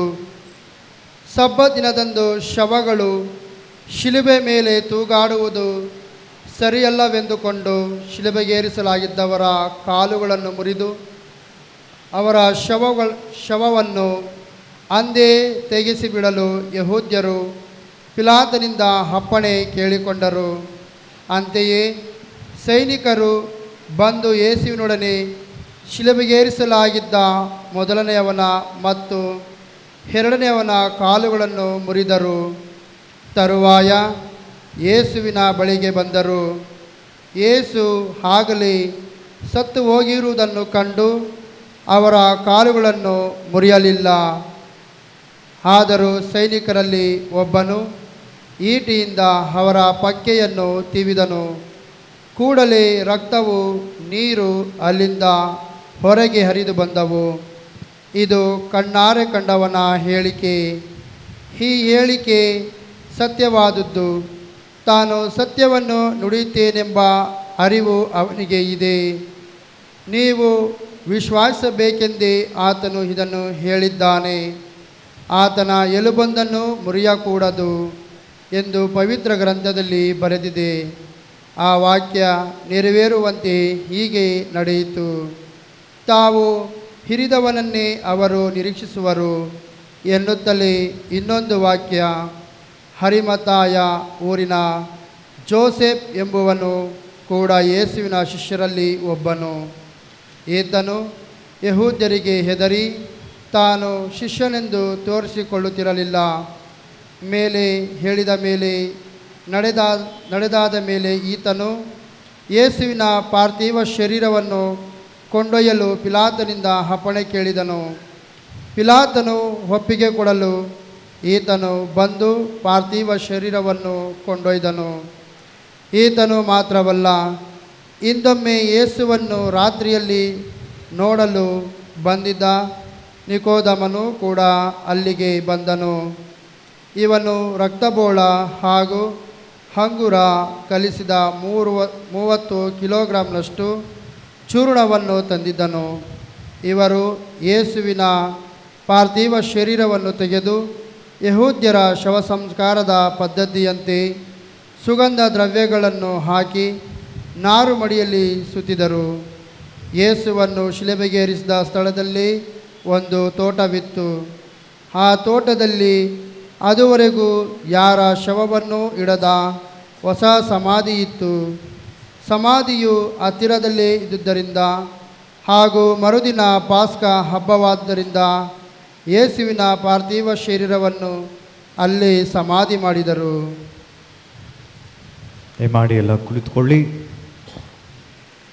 ಕ್ರಿಸ್ತರಲ್ಲಿ ಪ್ರಿಯ ಸಹೋದರ ಸಹೋದರಿಯರೇ, ಇದು ಶುಭ ಶುಕ್ರವಾರ, ಗುಡ್ ಫ್ರೈಡೆ ಅಂತ ಹೇಳಿ ನಾವು ಕರೆಯುತ್ತೇವೆ. ಯೇಸು ಸ್ವಾಮಿ ಶಿಲುಬೆಯ ಮೇಲೆ ಸತ್ತ ದಿನ, ಇದನ್ನು ನಾವು ಗುಡ್ ಫ್ರೈಡೆ, ಶುಭ ಶುಕ್ರವಾರ ಅಂತ ಕರೆಯೋದು. ಅನೇಕರು ನಮ್ಮನ್ನು ಪ್ರಶ್ನೆ ಮಾಡ್ತಾರೆ. ಅನೇಕ ಅಕ್ರೈಸ್ತರು ಇವತ್ತು ಗುಡ್ ಫ್ರೈಡೆ ಅಂತ ಹೇಳಿದ್ರೆ ಹ್ಯಾಪಿ ಗುಡ್ ಫ್ರೈಡೆ ಅಂತ ಹೇಳೋರು ಇದ್ದಾರೆ, ಗುಡ್ ಫ್ರೈಡೆ ಶುಭಾಶಯಗಳು ಅಂತ ಹೇಳೋರು ಇದ್ದಾರೆ. ಆದರೆ ಯಾಕೆ ಯೇಸು ಸತ್ತ ಈ ದಿನವನ್ನು, ಶಿಲುಬೆಯ ಮೇಲೆ ಘೋರ ಯಾತನೆ ಅನುಭವಿಸಿ ಸತ್ತಂಥ ಈ ದಿನವನ್ನು ಗುಡ್ ಫ್ರೈಡೆ, ಶುಭವಾದಂಥ ಶುಕ್ರವಾರ ಅಂತ ಕರಿತೇವೆ? ಆತ್ಮೀಯರೇ, ಪ್ರಭು ಕ್ರಿಸ್ತರು ಈ ಲೋಕಕ್ಕೆ ಬಂದುದು ಈ ಲೋಕದ ಜನರನ್ನು ಸಾವಿನಿಂದ ರಕ್ಷಿಸಲು ಹಾಗೂ ನಿತ್ಯ ಜೀವವನ್ನು ನೀಡಲು. ಇದರ ಸಲುವಾಗಿ ಅವರು ಈ ಲೋಕಕ್ಕೆ ಬಂದರು ಹಾಗೂ ಅನ್ಯಾಯವಾದಂಥ ಘೋರವಾದಂಥ ಯಾತನೆಯನ್ನು ಅನುಭವಿಸಿ ಶಿಲುಬೆಯ ಮೇಲೆ ಪ್ರಾಣತ್ಯಾಗ ಮಾಡಿದರು. ಅವರೊಬ್ಬರ ಪ್ರಾಣತ್ಯಾಗ ಎಷ್ಟೋ ಜನರ ಜೀವಕ್ಕೆ ಕಾರಣವಾಯಿತು. ಎಷ್ಟೋ ಜನ ನಿತ್ಯ ಜೀವವನ್ನು ಹೊಂದುವುದಕ್ಕೆ ದಾರಿಯಾಯಿತು. ಎಷ್ಟೋ ಲಕ್ಷಾಂತರ ಮಂದಿ, ಇಲ್ಲಿಯವರೆಗೂ ಕೋಟ್ಯಾಂತರ ಮಂದಿ ಈ ಲೋಕದಲ್ಲಿ ಹುಟ್ಟಿರ್ತಾರೆ. ಅವರೆಲ್ಲರೂ ನರಕದಿಂದ ಪಾರಾಗಿ ಸ್ವರ್ಗವನ್ನು ಸೇರಲು ಅದು ಅನುವು ಮಾಡಿಕೊಟ್ಟಿತು. ಅದಕ್ಕೋಸ್ಕರ ಯೇಸುವಿನ ಸಾವು ಶುಭವಾಗಿದೆ. ಯೇಸುವಿನ ಮರಣ ಒಂದು ಗುಡ್ ಫ್ರೈಡೆ, ಶುಭ ಶುಕ್ರವಾರ, ಒಳ್ಳೆಯ ಶುಕ್ರವಾರ, ದೊಡ್ಡ ಶುಕ್ರವಾರ ಅಂತ ಹೇಳಿ ನಾವು ಆಚರಿಸುತ್ತೇವೆ. ಕ್ರಿಸ್ತರಲ್ಲಿ ಪ್ರಿಯ ಸಹೋದರ ಸಹೋದರಿಯರೇ, ಸಂತ ಯೋವಾನರು ಬರೆದಂಥ ಪ್ರಭು ಕ್ರಿಸ್ತರ ಪೂಜ್ಯ ಯಾತನೆಯ ವೃತ್ತಾಂತವನ್ನು ನಾವು ಕೇಳಿದೆವು. ಅವರ ಜೀವನವೆಲ್ಲ ಹಾಗೂ ಅವರ ಯಾತನೆಯೆಲ್ಲ ಕೇವಲ ಒಂದೇ ಒಂದು ವಾಕ್ಯದಲ್ಲಿ ಅವರು ನೆರವೇರಿಸಿದರು. ಒಂದೇ ಒಂದು ವಾಕ್ಯ ಈ ಜೀವನ, ಯೇಸುಸ್ವಾಮಿಯ ಉದ್ದೇಶ, ಗುರಿ ಹಾಗೂ ಅವರ ಯಾತನೆ, ಮರಣ ಎಲ್ಲವನ್ನ ಸೂಚಿಸುತ್ತದೆ. ಆ ಒಂದು ವಾಕ್ಯ ಯೇಸುಸ್ವಾಮಿ ಪ್ರಾಣ ಬಿಡುವುದಕ್ಕೆ ಮುಂಚೆ ಹೇಳಿದ್ದು, ಎಲ್ಲ ನೆರವೇರಿತು. ಇಟ್ ಈಸ್ ಫಿನಿಶ್ಡ್ ಅಂತ ಇಂಗ್ಲೀಷ್ ಭಾಷೆಯಲ್ಲಿ ಹೇಳ್ತೇವೆ. ನಾವು ಎಲ್ಲ ನೆರವೇರಿತು ಎಂದು ಹೇಳುವುದರ ಮುಖಾಂತರ ಯೇಸುಸ್ವಾಮಿ ತಲೆಬಾಗಿ ತಮ್ಮ ಪ್ರಾಣವನ್ನು ಬಿಡುತ್ತಾರೆ. ಏನು ನೆರವೇರಿತು, ಯಾವ ಕೆಲಸವನ್ನು ಅವರು ಮುಗಿಸಿದ್ದಾರೆ ಎನ್ನುವುದನ್ನು ನಾವು ಆಲೋಚಿಸೋಣ. ಮೊದಲನೇದಾಗಿ ಯೇಸುಸ್ವಾಮಿ ಹೇಳಿದ್ದು, ಯೇಸುಸ್ವಾಮಿ ಲೋಕಕ್ಕೆ ಪ್ರಾಣತ್ಯಾಗ ಮಾಡಿ ಜನರನ್ನು ರಕ್ಷಿಸಲು, ಉದ್ಧಾರ ಮಾಡಲು ಬಂದರು. ಯೇಸುಸ್ವಾಮಿಯ ಹಿಂದಿನ ಕಾಲದಲ್ಲಿ ಹಾಗೂ ಇಂದೂ ಸಹ ಯಹೂದ್ಯ ಸಂಪ್ರದಾಯ ಏನಂದರೆ, ಒಂದು ಕುರಿಯನ್ನು, ಆಡನ್ನು ತೆಗೆದುಕೊಳ್ತಾರೆ. ಅದರ ಮೇಲೆ ಕೈ ಇಟ್ಟು ಎಲ್ಲ ಮನುಷ್ಯರ ಪಾಪಗಳು, ನನ್ನ ಪಾಪ, ನನ್ನ ಕುಟುಂಬದ ಪಾಪ ಆ ಆಡು ಮರಿಯ ಮೇಲೆ ಬರಲಿ ಅಂತೇಳಿ ಇಟ್ಟು, ಎಲ್ಲ ಪಾಪಗಳು ಆಡು ಮರಿಗೆ ಹೋದ ಮೇಲೆ ಅವರ ಒಂದು ನಂಬಿಕೆ, ಅದನ್ನು ಕಡಿದು ತಮ್ಮ ಪಾಪ ಪರಿಹಾರ ಮಾಡಿಕೊಳ್ತಾರೆ. ವರ್ಷವೂ ನಡೆಯುವಂತಹ ಸಂಪ್ರದಾಯ ಇದು. ಪಾಸ್ಕ ಹಬ್ಬ, ಪಾಸ್ಕ ಕುರಿಮರಿ ಅಂದರೆ ಇದೇನೆ. ಎಲ್ಲ ಯಹೂದ್ಯರು ಜೆರುಸಲೇಮ್ ಮಹಾದೇವಾಲಯದಲ್ಲಿ ಅಥವಾ ತಮ್ಮ ಕುಟುಂಬಗಳಲ್ಲಿ ಮಾಡೋದು ಇದೆ. ಒಂದು ಕುರಿಮರಿಯ ಮೇಲೆ ತಮ್ಮ ಪಾಪಗಳು ಬರಮಾಡಿ ಹೋಗುವಂತೆ ಮಾಡಿ ಅವರದನ್ನು ಕೊಂದು ತಮ್ಮ ಪಾಪ ಪರಿಹಾರ ಮಾಡಿಕೊಳ್ತಾರೆ. ಆದರೆ ಯೇಸು ಸ್ವಾಮಿಯ ಜೀವನ, ಅವರೊಬ್ಬರ ರಕ್ತದಿಂದ, ಅವರೊಬ್ಬರ ಪ್ರಾಣತ್ಯಾಗದಿಂದ ಅವರು ಸಂಪೂರ್ಣವಾಗಿ ಇಡೀ ಮನುಕುಲದ ಪಾಪ ಪರಿಹಾರ ಮಾಡಿದ್ರು. ಯೇಸು ಸ್ವಾಮಿ ನುಡಿದಂಥ ಈ ಮಾತು ಈ ಎಲ್ಲ ನೆರವೇರಿತು ಗ್ರೀಕ್ ಭಾಷೆಯಲ್ಲಿ ಹೇಳುವಂಥದ್ದು ತೆತ್ತಲೆಸ್ತಾಯ್, ಅಂದರೆ ಪೇಯ್ಡ್ ಇನ್ ಫುಲ್, ಸಂಪೂರ್ಣವಾಗಿ ಯೇಸು ಸ್ವಾಮಿ ಹಣವನ್ನು ಕಟ್ಟೋದು, ಅಂದರೆ ಸಂದಾಯ ಮಾಡಿದ್ದಾರೆ, ಸಂಪೂರ್ಣವಾಗಿ ಅವರು ಎಲ್ಲವನ್ನ ನೀಡಿದ್ದಾರೆ ಎನ್ನುವುದರ ಅರ್ಥವೇ ಇದು. ಯೇಸು ಸ್ವಾಮಿದೆ ಪರಿಪೂರ್ಣವಾದಂಥ ಬಲಿ. ಯೇಸು ಸ್ವಾಮಿ ತಮ್ಮ ಜೀವನವನ್ನು ಕೊಟ್ಟಿದ್ದು ಪರಿಪೂರ್ಣ. ನಾವೆಲ್ಲ ಮಾಡೋದು ನಮ್ಮ ಅನುದಿನದ ಪಾಪ ಪರಿಹಾರಕ್ಕಾಗಿ ನಾವು ಮಾಡೋದು ಸ್ವಲ್ಪ ಅಷ್ಟೇ. ಆದರೆ ಯೇಸು ಸ್ವಾಮಿ ಮೊದಲೇನೆ ಎಲ್ಲ ಮನುಷ್ಯರ ಪಾಪ ಪರಿಹಾರಕ್ಕಾಗಿ, ಪಾಪ ನಿವಾರಣೆಗಾಗಿ ಸಂಪೂರ್ಣವಾಗಿ ತಮ್ಮ ರಕ್ತವನ್ನು ಹರಿಸಿ ಈ ಲೋಕದ ಪಾಪ ಶಾಪವನ್ನು ನೀಗಿಸಿದ್ದಾರೆ. ಇದು ಮೊದಲನೆಯ ಅರ್ಥ. ಎರಡನೇದಾಗಿ ಎಲ್ಲ ನೆರವೇರಿತು. ಅನೇಕ ಬಾರಿ ನಾವು ಆಟೋಟ ಸ್ಪರ್ಧೆಗಳಲ್ಲಿ ಸ್ಪರ್ಧಾಳುಗಳಿರ್ತಾರೆ. ಆಟವನ್ನು ಮುಗಿಸಿದ ಮೇಲೆ ಅವ್ರು ಹೇಳೋದು ಇಟ್ ಇಸ್ ಫಿನಿಶ್ಡ್, ನಾನು ಮುಗಿಸ್ದೆ, ನಾನು ಗೆದ್ದೆ ಎನ್ನುವಂಥ ಜಯದ ಮಾತುಗಳನ್ನು ಹೇಳ್ತಾರೆ. ಯೇಸು ಸ್ವಾಮಿ ಸಹ ಹೇಳಿದ್ದು ಅದನ್ನೇ. ನಾನು ಈ ಲೋಕಕ್ಕೆ ಬಂದಂಥ ಉದ್ದೇಶ, ನನ್ನ ಗುರಿಯನ್ನು ನಾನು ತಲುಪಿದ್ದೇನೆ. ಸಂತ ಪೌಲರು ತಿಮೋಥೆಯನಿಗೆ ಬರೆಯುವಂಥ ಪತ್ರದಲ್ಲಿ, 2ನೇ ಪತ್ರದಲ್ಲಿ ಹೇಳುವಂಥದ್ದು, ನಾನು ಇಹಲೋಕದ ಓಟವನ್ನು ಮುಗಿಸಿದ್ದೇನೆ, ನಾನು ವಿಶ್ವಾಸವನ್ನು ಕಾಪಾಡಿಕೊಂಡಿದ್ದೇನೆ, ಸಜ್ಜನನಿಗೆ ಸಿಗುವಂಥ ಜಯಮಾಲೆ ನನಗೆ ಸಿಗುತ್ತೆ. ಯೇಸು ಸ್ವಾಮಿ ತಮ್ಮ ಉದ್ದೇಶವನ್ನು ನೆರವೇರಿಸಿದ ಮೇಲೆ, ತಮ್ಮ ಗುರಿಯನ್ನು ತಲುಪಿದ ಮೇಲೆ, ಈ ಲೋಕಕ್ಕೆ ಅವರು ರಕ್ಷಣೆಗಾಗಿ, ಉದ್ಧಾರಕ್ಕಾಗಿ ಬಂದರು. ಅದೆಲ್ಲ ಆದಮೇಲೆ ಅವ್ರು ಹೇಳಿದ್ದು ಎಲ್ಲವೂ ನೆರವೇರಿತು, ನಾನು ಈ ಕೆಲಸವನ್ನು ಮಾಡಿ ಮುಗಿಸಿದ್ದೇನೆ, ನನ್ನ ತಂದೆ ಕೊಟ್ಟಂತಹ ಈ ಜವಾಬ್ದಾರಿಯನ್ನು ನಾನು ಸಂಪೂರ್ಣವಾಗಿ ಮಾಡಿ ಮುಗಿಸಿದ್ದೇನೆ, ಸಮಾಧಾನದಿಂದ ನಾನು ಪ್ರಾಣವನ್ನು ಬಿಡ್ತೇನೆ, ಸಂತೋಷದಿಂದ ನಾನು ಪ್ರಾಣವನ್ನು ಒಪ್ಪಿಸ್ತೇನೆ ಅನ್ನುವಂತಹ ಮನಸ್ಥಿತಿ ಯೇಸುವದ್ದಾಗಿತ್ತು. ಆತ್ಮೀಯರೇ, ಇಂದು ನಾವು ಆಲೋಚಿಸಬೇಕಾದ್ದು, ಒಂದು ದಿನ ನಾವು ಸಾಯ್ತೇವೆ. ಇದು ಯೇಸು ಸ್ವಾಮಿ ಸತ್ತದ್ದನ್ನು ನಾವು ಸ್ಮರಣೆಯನ್ನು ಮಾಡ್ತೇವೆ. ಒಂದು ದಿನ ಇಹಲೋಕವನ್ನು ಬಿಟ್ಟು ನಾವು ಅಗಲುವಂತಹ, ಸಾಯುವಂತಹ ದಿನ. ಆ ದಿನ ಯೇಸು ಸ್ವಾಮಿ ಹೇಳಿದಂಥ ಮಾತು ನಮಗೆ ನೆನಪಾಗಿ ನಾವು ಕೂಡ ಆ ಮಾತನ್ನು ಹೇಳಬಹುದಾ? ನನಗೆ ಕೊಟ್ಟಂಥ ದೇವರು ಒಬ್ಬ ಧಾರ್ಮಿಕ ವ್ಯಕ್ತಿಯಾಗಿ ನನಗೆ ಕೊಟ್ಟಂಥ ಜವಾಬ್ದಾರಿ, ಒಬ್ಬ ಕುಟುಂಬದ ವ್ಯಕ್ತಿಯಾಗಿ ನನಗೆ ಕೊಟ್ಟಂಥ ಜವಾಬ್ದಾರಿಯನ್ನು ನಿಷ್ಠೆಯಿಂದ ನಿರ್ವಹಿಸಿದ ಮೇಲೆ ಎಲ್ಲ ನೆರವೇರಿತು ಎನ್ನುವಂಥ ಮಾತನ್ನು ಆಡಲು ನಾವು ಯೋಗ್ಯರಾಗಿದ್ದೇವಾ? ಅದಕ್ಕಾಗಿ ಆತ್ಮೀಯರೇ, ನಮ್ಮ ಜೀವನದಲ್ಲಿ ದೇವರು ಕೊಟ್ಟಂಥ ಜವಾಬ್ದಾರಿಗಳನ್ನು, ಕೆಲಸವನ್ನು ಅಚ್ಚುಕಟ್ಟಾಗಿ ನಿರ್ವಹಿಸುವಂಥ ಶಕ್ತಿಯನ್ನು ಇದು ನಾವು ಬೇಡೋಣ. ಒಂದು ದಿನ ನಾವು ಸಹ ನಿಶ್ಚಿಂತೆಯಿಂದ ನಿರಾಳವಾಗಿ ನನ್ನ ಕೆಲಸವನ್ನು ಮಾಡಿ ಮುಗಿಸಿದ್ದೇನೆ ಎನ್ನುವಂಥ ಸಮಾಧಾನ ನಮ್ಮದಾಗಲಿ. ಇನ್ನು ಮೂರನೆಯ ಅರ್ಥ, ಯೇಸು ಸ್ವಾಮಿ ಎಲ್ಲ ನೆರವೇರಿತು ಅಂತ ಹೇಳಿದ್ರು. ಯೇಸು ಸ್ವಾಮಿ ಅನೇಕ ಗಂಟೆಗಳ ಕಾಲ ಈ ಯಾತನೆಯನ್ನು ಅನುಭವಿಸಿದ್ರು.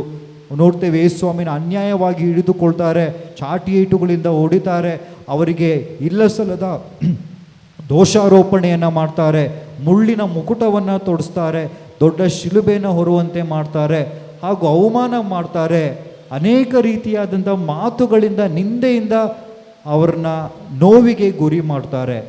ಆದರೆ ಈ ಎಲ್ಲ ನೋವನ್ನು ಶಿಲುಬೆಗೆ ಜಡಿದ ಮೇಲೆ ಅವರು ಪ್ರಾಣ ಬಿಡುವಂಥ ಸಂದರ್ಭದಲ್ಲಿ ನನ್ನ ಯಾತನೆ ಮುಗಿದಿದೆ, ಇನ್ಮೇಲೆ ನನಗೆ ಈ ಕಷ್ಟ ಇಲ್ಲ, ಇನ್ಮೇಲೆ ನನಗೆ ಈ ನೋವಿಲ್ಲ, ಈ ಮನುಷ್ಯ ಜೀವನವನ್ನು ನಾನು ಬಿಟ್ಟೋಗ್ತಾ ಇದ್ದೇನೆ, ಎಲ್ಲವೂ ನೆರವೇರಿತು, ಇನ್ಮೇಲೆ ನಾನು ಮಹಿಮೆಯನ್ನು ಹೊಂದ್ತೇನೆ, ಇನ್ಮೇಲೆ ಮಹಿಮಾನ್ವಿತ ಶರೀರವನ್ನು ನಾನು ಪಡಿತೇನೆ, ಈ ನೋವು ನನಗಿಲ್ಲ, ಇದು ಕ್ಷಣಿಕ ಮಾತ್ರ ಎನ್ನುವಂಥ ನಿರ್ಧಾರವನ್ನು ಯೇಸು ಸ್ವಾಮಿ ತೋರಿಸ್ತಾರೆ. ನಮ್ಮ ಜೀವನದಲ್ಲಿಯೂ ಸಹ ನಾವು ಇಂದು ಅನೇಕ ನೋವು, ಯಾತನೆಯನ್ನು ಅನುಭವಿಸ್ತಾ ಇರ್ಬೋದು, ಅನೇಕರು ಆರೋಗ್ಯ ಸಮಸ್ಯೆಯಿಂದ ಬಳಲ್ತಾ ಇರ್ಬೋದು, ಕುಟುಂಬದಲ್ಲಿರುವಂಥ ಸಮಸ್ಯೆಗಳಿಂದ ಬಳಲ್ತಾ ಇರ್ಬೋದು, ಎಷ್ಟೊಂದು ರೀತಿಯಾದಂಥ ಸಮಸ್ಯೆ, ತೊಡಕುಗಳು ನಮ್ಮ ಜೀವನದಲ್ಲಿರ್ಬೋದು. ಆದರೆ ಇವೆಲ್ಲವೂ ಕ್ಷಣಿಕ. ಯೇಸು ಸ್ವಾಮಿ ಪ್ರಾಣ ತ್ಯಾಗ ಮಾಡುವವರೆಗೂ ಅವರು ಸಹ ಭಯಪಟ್ಟರು. ಸಾಧ್ಯವಾದರೆ ಈ ಕಷ್ಟದ ಕೊಡವನ್ನು ನನ್ನಿಂದ ದೂರ ಮಾಡಿ ಅಂತ ದೇವರ ಹತ್ರ ಕೇಳಿದ್ರು. ದೇವರು ಅದನ್ನು ತೆಗೆದಿಲ್ಲ, ಬದಲಿಗೆ ಅವರಿಗೆ ಶಕ್ತಿಯನ್ನು ಕೊಟ್ಟರು. ನಾವು ಪ್ರಾರ್ಥನೆ ಮಾಡಬೇಕಾಗಿರೋದು ಇದನ್ನೇ. ಈ ಕಷ್ಟದ ಕೊಡ ಕೇವಲ ಕ್ಷಣಿಕ, ಇದಾದ ಮೇಲೆ ನಮಗೆ ಸಿಗುವಂಥ ಆನಂದ, ಸಂತೋಷ, ನಿತ್ಯ ಜೀವ, ಈ ಕಷ್ಟವನ್ನು ನಾವು ಅನುಭವಿಸಿದ್ದು ಸಾರ್ಥಕ ಎನ್ನುವಂಥ ನಿರ್ಧಾರವನ್ನು ನಮಗೆ ನೀಡುತ್ತೆ. ಆದರೆ ಒಂದೇ ಒಂದು, ಪ್ರಾಮಾಣಿಕವಾಗಿ ನಿಷ್ಠೆಯಿಂದ ನಾವು ನಮ್ಮ ಜೀವನವನ್ನು ಪರಿಶುದ್ಧವಾಗಿ ಇಟ್ಕೊಳ್ಬೇಕು. ಆಗ ಮಾತ್ರ ನಮಗೆ ಸಜ್ಜನನಿಗೆ ಸಿಗುವಂಥ ಜಯಮಾಲೆ ಅಂದರೆ ಆ ನಿತ್ಯ ಜೀವ ನಮಗೆ ಸಿಗುತ್ತದೆ. ಆತ್ಮೀಯರೇ, ನಮ್ಮ ಈ ಯಾತನೆ, ಇಹಲೋಕದ ಯಾತನೆ, ಇಹಲೋಕದ ಕಷ್ಟ, ಇಹಲೋಕದ ನೋವು, ಇದೆಲ್ಲವೂ ಕ್ಷಣ ಮಾತ್ರ. ಇದೆಲ್ಲವೂ ಅಂತ್ಯಗೊಳ್ಳುತ್ತೆ. ಇದೆಲ್ಲವೂ ಅಂತ್ಯಗೊಂಡ ಮೇಲೆ ನಿತ್ಯ ಜೀವ, ಆ ಸ್ವರ್ಗೀಯ ಜೀವನವನ್ನು ಯೇಸು ಸ್ವಾಮಿ ನಮಗೆ ತೋರಿಸಿದ್ದಾರೆ, ಅದು ನಮಗೆ ಸಿಗುತ್ತೆ. ಇದೇ ಪ್ರಭು ಕ್ರಿಸ್ತರು ಇಂದು ನುಡಿಯುವಂಥದ್ದು. ಎಲ್ಲವೂ ನೆರವೇರಿತು, ಯೇಸು ಸ್ವಾಮಿಯ ಕಷ್ಟಗಳು ಮುಗಿಯಿತು, ಯೇಸು ಸ್ವಾಮಿ ಉದ್ದೇಶವನ್ನು ಪರಿಪೂರ್ಣಗೊಳಿಸಿದ್ರು. ಹಾಗೂ ಯೇಸು ಸ್ವಾಮಿ ತಾವೊಬ್ಬರೇ ಮುಗ್ಧ ಕುರಿಮರಿಯಾಗಿ ನಮ್ಮೆಲ್ಲರ ಪಾಪ ಪರಿಹಾರಕ್ಕಾಗಿ ಬಲಿಯಾಗಿದ್ದಾರೆ. ಹಾಗಾಗಿ ಯೇಸು ಹೇಳಿದ ಮಾರ್ಗವನ್ನು ನಾವು ಇಂದು ತಪಸ್ಸು ಕಾಲವನ್ನು ನಾವು ಮುಗಿಸ್ತೇವೆ. ಆದರೆ ಈ ತಪಸ್ಸು ಕಾಲದಿಂದ ನಾವು ಪಡೆದುಕೊಂಡಂತಹ ಅಂಶಗಳನ್ನು ನಮ್ಮ ಜೀವನದಲ್ಲಿ ಮುಂಬರುವಂಥ ದಿನಗಳಲ್ಲಿ ನಾವು ಅದನ್ನು ಅನುಸರಿಸಿ ಬಾಳೋಣ. ಆಮೇನ್.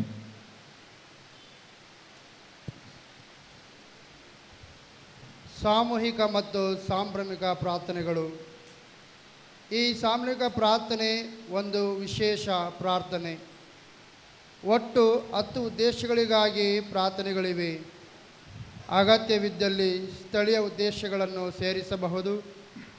ಪ್ರತಿಯೊಂದು ಉದ್ದೇಶದ ಪ್ರಾರ್ಥನೆಯಲ್ಲೂ 2 ಭಾಗಗಳಿವೆ.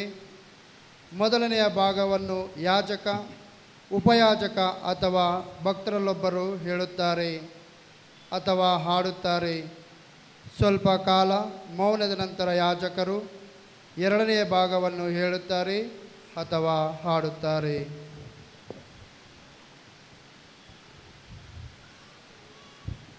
ಪವಿತ್ರ ಧರ್ಮಸಭೆಗಾಗಿ. ಅತಿ ಪ್ರಿಯರೇ, ದೇವರ ಪವಿತ್ರ ಧರ್ಮಸಭೆಗಾಗಿ ಪ್ರಾರ್ಥಿಸೋಣ. ನಮ್ಮ ಪ್ರಭು ದೇವರು ವಿಶ್ವದಾದ್ಯಂತ ಶಾಂತಿ, ಐಕ್ಯತೆ ಹಾಗೂ ಸಂರಕ್ಷಣೆಯನ್ನು ಅದಕ್ಕೆ ಅನುಗ್ರಹಿಸಲಿ. ನಾವು ಶಾಂತಿ ಸಮಾಧಾನದಿಂದ ಜೀವಿಸುತ್ತಾ ಸರ್ವಶಕ್ತ ಪಿತ ದೇವರನ್ನು ಮಹಿಮೆ ಪಡಿಸುವಂತಾಗಲಿ ಎಂದು ಪ್ರಾರ್ಥಿಸೋಣ. ಸಾಧ್ಯವಾದರೆ ಮೊಣಕಾಲೂರ್ಬೋದು, ಇಲ್ಲಾಂದರೆ ನಿಂತ್ಕೊಂಡಿರಿ. ಸ್ವಲ್ಪ ಹೊತ್ತು ಮೌನವಾಗಿ ಪ್ರಾರ್ಥಿಸೋಣ.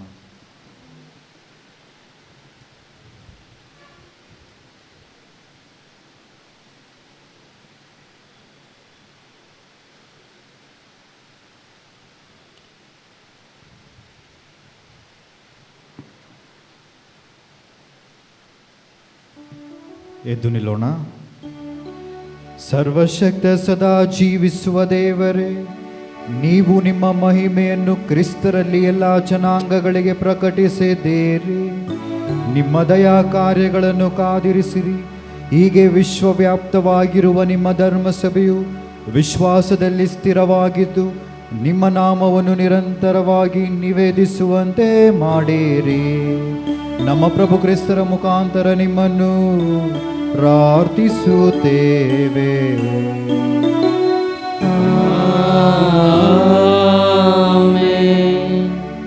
ವಿಶ್ವಗುರುವಿಗಾಗಿ. ನಮ್ಮ ಪೂಜ್ಯ ತಂದೆ ವಿಶ್ವಗುರು ಫ್ರಾನ್ಸಿಸ್ ಅವರಿಗಾಗಿ ಪ್ರಾರ್ಥಿಸೋಣ. ಧರ್ಮಾಧ್ಯಕ್ಷ ವರ್ಗಕ್ಕೆ ಅವರನ್ನು ಆರಿಸಿಕೊಂಡ ನಮ್ಮ ಪ್ರಭು ದೇವರು ಪವಿತ್ರ ಧರ್ಮಸಭೆಗಾಗಿಯೂ ದೇವರ ಪವಿತ್ರ ಪ್ರಜೆಯನ್ನು ಪಾಲಿಸುವುದಕ್ಕಾಗಿಯೂ ಅವರನ್ನು ಸುರಕ್ಷತೆಯಿಂದಲೂ ಸುಕ್ಷೇಮದಿಂದಲೂ ಕಾಪಾಡಲೆಂದು ಪ್ರಾರ್ಥಿಸೋಣ.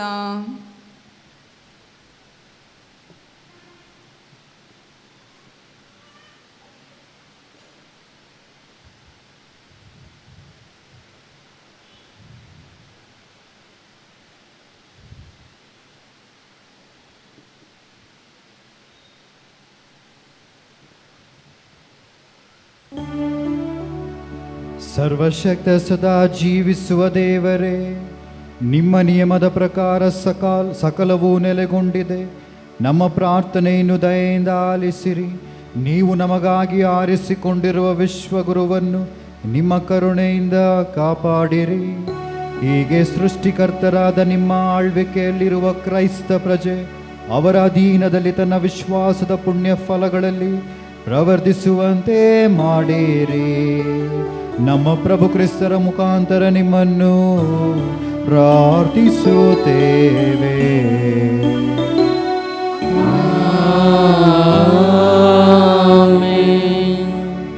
ಯಾಜಕ ವರ್ಗದವರಿಗಾಗಿ ಹಾಗೂ ಭಕ್ತ ಸಮುದಾಯಕ್ಕಾಗಿ, ನಮ್ಮ ಧರ್ಮಾಧ್ಯಕ್ಷ ಅವರಿಗಾಗಿಯೂ ಎಲ್ಲ ಧರ್ಮಾಧ್ಯಕ್ಷರಿಗಾಗಿಯೂ ಯಾಜಕ ಸೇವಾದರ್ಶಿಗಳಿಗಾಗಿಯೂ ಹಾಗೂ ಸಕಲ ವಿಶ್ವಾಸಿಗಳ ಸಮುದಾಯಕ್ಕಾಗಿಯೂ ಪ್ರಾರ್ಥಿಸೋಣ.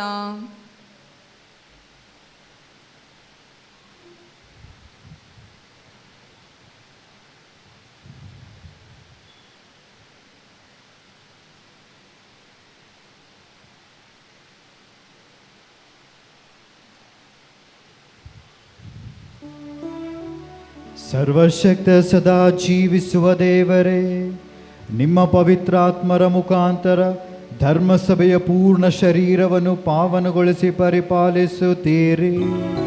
ನಿಮ್ಮ ಸೇವಾ ವರ್ಗದವರಿಗಾಗಿ ನಾವು ಮಾಡುವ ದೀನ ಪ್ರಾರ್ಥನೆಗಳನ್ನು ಆಲಿಸಿರಿ.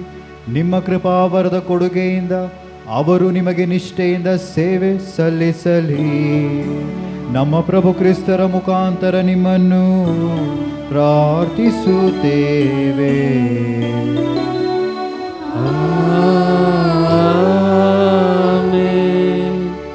ದೀಕ್ಷಾ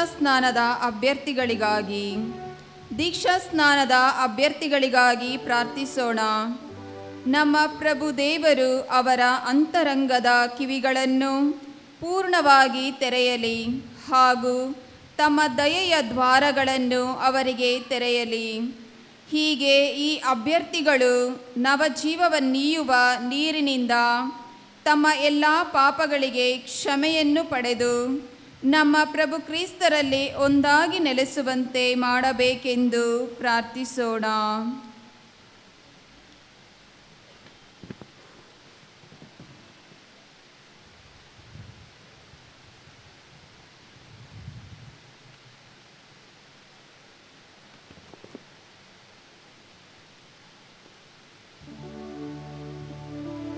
ಸರ್ವಶಕ್ತ ಸದಾ ಜೀವಿಸುವ ದೇವರೇ, ನೀವು ನಿಮ್ಮ ಧರ್ಮಸಭೆಯನ್ನು ಯಾವಾಗಲೂ ಹೊಸ ಸಂತತಿಯಿಂದ ಫಲವತ್ತಾಗಿ ಮಾಡುತ್ತೀರಿ.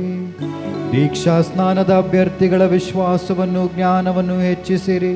ಹೀಗೆ ಇವರು ದೀಕ್ಷಾ ಸ್ನಾನದ ಬುಗ್ಗೆಯಲ್ಲಿ ಹೊಸದಾಗಿ ಹುಟ್ಟಿ ನಿಮ್ಮ ದತ್ತು ಮಕ್ಕಳ ಸಮೂಹಕ್ಕೆ ಸೇರುವಂತೆ ಮಾಡಿರಿ. ನಮ್ಮ ಪ್ರಭು ಕ್ರಿಸ್ತರ ಮುಖಾಂತರ ನಿಮ್ಮನ್ನು ಪ್ರಾರ್ಥಿಸುತ್ತೇವೆ.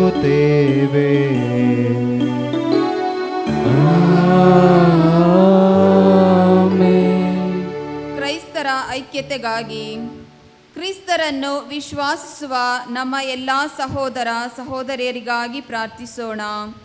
ನಮ್ಮ ಪ್ರಭು ದೇವರು ಸತ್ಯವಂತರಾಗಿ ಬಾಳುವ ಎಲ್ಲರನ್ನೂ ತಮ್ಮ ಏಕ ಧರ್ಮಸಭೆಯಲ್ಲಿ ಒಟ್ಟುಗೂಡಿಸಿ ಕಾಪಾಡಲೆಂದು ಪ್ರಾರ್ಥಿಸೋಣ.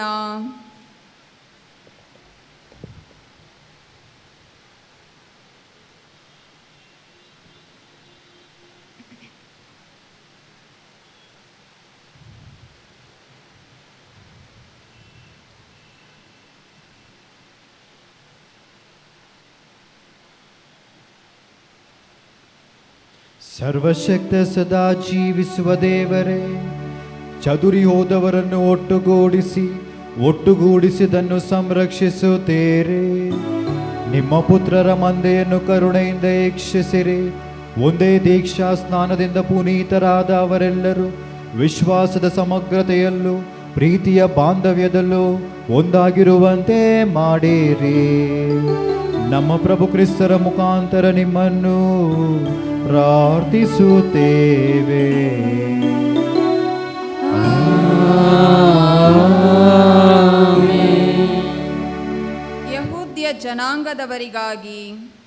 ಯಹೂದ್ಯ ಜನಾಂಗದವರಿಗಾಗಿ ಪ್ರಾರ್ಥಿಸೋಣ.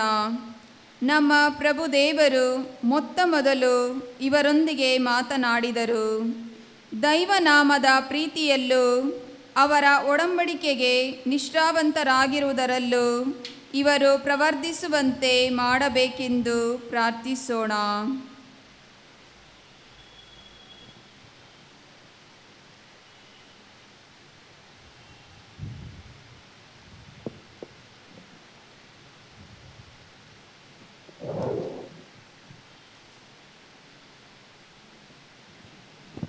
ಸರ್ವಶಕ್ತ ಸದಾ ಜೀವಿಸುವ ದೇವರೇ, ನಿಮ್ಮ ವಾಗ್ದಾನಗಳನ್ನು ಅಬ್ರಹಾಮನಿಗೂ ಆತನ ಸಂತತಿಗೂ ದಯಪಾಲಿಸಿದಿರಿ.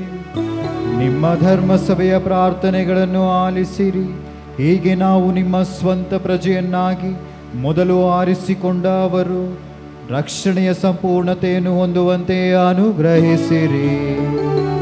ನಮ್ಮ ಪ್ರಭು ಕ್ರಿಸ್ತರ ಮುಖಾಂತರ ನಿಮ್ಮನ್ನು ಪ್ರಾರ್ಥಿಸುತ್ತೇವೆ.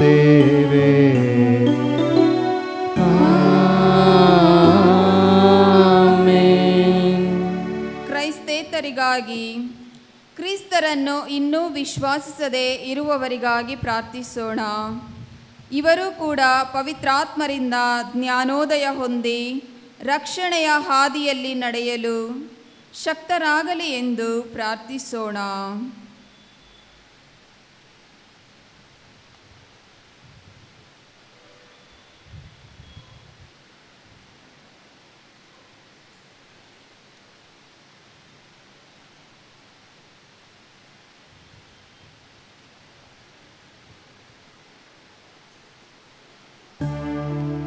ಸರ್ವಶಕ್ತ ಸದಾ ಜೀವಿಸುವ ದೇವರೇ, ಕ್ರಿಸ್ತರನ್ನು ವಿಶ್ವಾಸದೇ ಇರುವವರು ನಿಮ್ಮ ಸಮ್ಮುಖದಲ್ಲಿ ಪ್ರಾಮಾಣಿಕ ಹೃದಯದಿಂದ ನಡೆಯುತ್ತಾ ಸತ್ಯವನ್ನು ಕಂಡರಿಯಲಿ.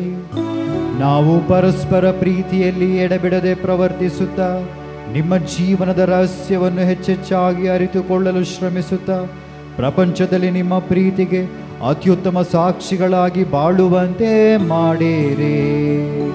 ನಮ್ಮ ಪ್ರಭು ಕ್ರಿಸ್ತರ ಮುಖಾಂತರ ನಿಮ್ಮನ್ನು ಪ್ರಾರ್ಥಿಸುತ್ತೇವೆ.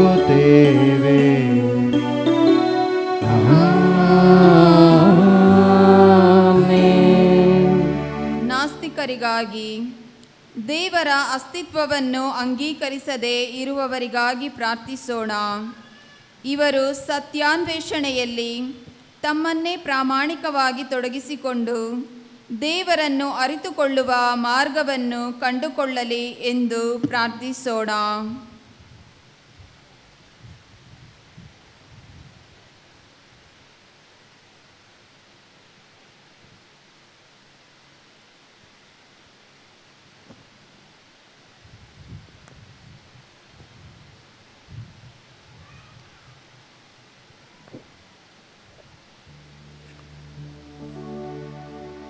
ಸರ್ವಶಕ್ತ ಸದಾ ಜೀವಿಸುವ ದೇವರೇ, ನೀವು ಸಕಲ ಮಾನವರನ್ನು ಸೃಷ್ಟಿಸಿದಿರಿ. ಹೀಗೆ ಇವರು ನಿಮ್ಮನ್ನು ಸದಾ ಅರಸುತ್ತಾ ನಿಮ್ಮನ್ನು ಕಂಡುಕೊಂಡು ನಿಮ್ಮಲ್ಲಿ ವಿರಮಿಸುವಂತೆ ಮಾಡಿದಿರಿ. ಎಲ್ಲ ಹಾನಿಕಾರ ಅಡ್ಡಿ ಆತಂಕಗಳ ನಡುವೆಯೂ ಎಲ್ಲರೂ ನಿಮ್ಮ ಪಿತೃವಾತ್ಸಲ್ಯದ ಚಿಹ್ನೆಗಳನ್ನು, ನಿಮ್ಮಲ್ಲಿ ವಿಶ್ವಾಸವಿಟ್ಟವರ ಸತ್ಕಾರ್ಯಗಳ ಸಾಕ್ಷ್ಯವನ್ನು ಕಂಡರಿತು ನೀವೊಬ್ಬರೇ ನಿಜವಾದ ದೇವರೆಂದು ಮಾನವ ಕುಲದ ತಂದೆಯೆಂದು ಆನಂದದಿಂದ ನಿವೇದಿಸುವಂತೆ ಮಾಡಿರಿ. ನಮ್ಮ ಪ್ರಭು ಕ್ರಿಸ್ತರ ಮುಖಾಂತರ ನಿಮ್ಮನ್ನು ಪ್ರಾರ್ಥಿಸುತ್ತೇವೆ.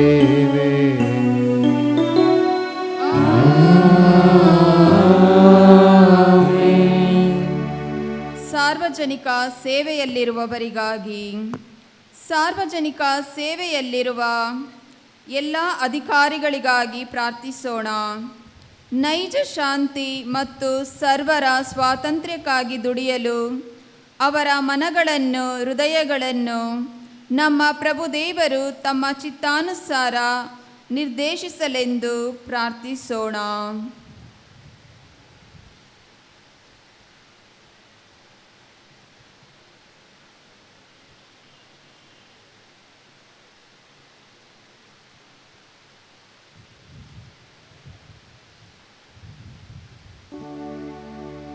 ಸರ್ವಶಕ್ತ ಸದಾ ಜೀವಿಸುವ ದೇವರೇ, ಸರ್ವರ ಹೃದಯಗಳು, ಜನತೆಯ ಹಕ್ಕುಗಳು ನಿಮ್ಮ ಕೈಯಲ್ಲಿವೆ. ನಮ್ಮನ್ನು ಅಧಿಕಾರದಿಂದ ಆಳುವವರನ್ನು ಪ್ರಸನ್ನತೆಯಿಂದ ವೀಕ್ಷಿಸಿರಿ. ಹೀಗೆ ಪ್ರಪಂಚದ ಎಲ್ಲೆಡೆಗಳಲ್ಲೂ ಜನತೆಯ ಸಮೃದ್ಧಿಯು, ಶಾಂತಿಯ ಭರವಸೆಯು, ಧಾರ್ಮಿಕ ಸ್ವಾತಂತ್ರ್ಯವು ನಿಮ್ಮ ಕೊಡುಗೆಯ ಫಲವಾಗಿ ಸುಭದ್ರವಾಗಿ ನೆಲೆಸಲಿ. ನಮ್ಮ ಪ್ರಭು ಯೇಸು ಕ್ರಿಸ್ತರ ಮುಖಾಂತರ ನಿಮ್ಮನ್ನು ಪ್ರಾರ್ಥಿಸುತ್ತೇವೆ.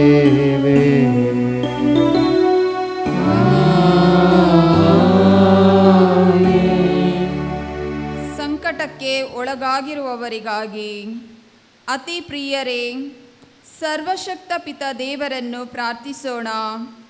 ದೇವರು ಲೋಕದ ಸಕಲ ಲೋಪದೋಷಗಳನ್ನು ತೊಳೆಯಲಿ, ರೋಗ ನಿವಾರಿಸಲಿ, ಹಸಿವು ನೀಗಿಸಲಿ, ಸೆರೆಮನೆ ತೆರೆಯಲಿ, ಬಂಧನಗಳನ್ನು ಬಿಡಿಸಲಿ, ಪ್ರಯಾಣಿಕರಿಗೆ ಸುಕ್ಷೇಮವನ್ನೀಯಲಿ, ಯಾತ್ರಿಕರನ್ನು ಸುರಕ್ಷಿತವಾಗಿ ಹಿಂತಿರುಗಿಸಲಿ, ಅಸ್ವಸ್ಥರನ್ನು ಸ್ವಸ್ಥಪಡಿಸಲಿ, ಮರಣಾವಸ್ಥೆಯಲ್ಲಿ ಇರುವವರಿಗೆ ರಕ್ಷಣೆಯನ್ನು ನೀಡಲಿ ಎಂದು ಪ್ರಾರ್ಥಿಸೋಣ.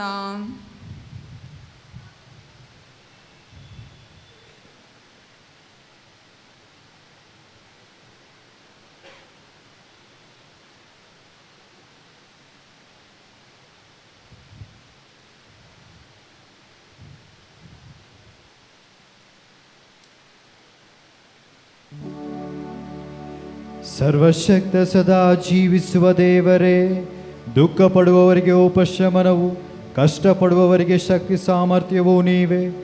ಯಾವ ಸಂಕಟದಲ್ಲೇ ಆಗಲಿ ನಿಮಗೆ ಮೊರೆ ಇಡುವವರ ಪ್ರಾರ್ಥನೆ ನಿಮ್ಮ ಸನ್ನಿಧಿ ಸೇರಲಿ. ಎಲ್ಲರೂ ತಮ್ಮ ತಮ್ಮ ಅವಶ್ಯಕತೆಗಳಲ್ಲಿ ನಿಮ್ಮ ಕರುಣೆಯನ್ನು ಪಡೆದುದಕ್ಕಾಗಿ ಸಂತೋಷಿಸುವಂತೆ ಮಾಡಿರಿ. ನಮ್ಮ ಪ್ರಭು ಕ್ರಿಸ್ತರ ಮುಖಾಂತರ ನಿಮ್ಮನ್ನು ಪ್ರಾರ್ಥಿಸುತ್ತೇವೆ.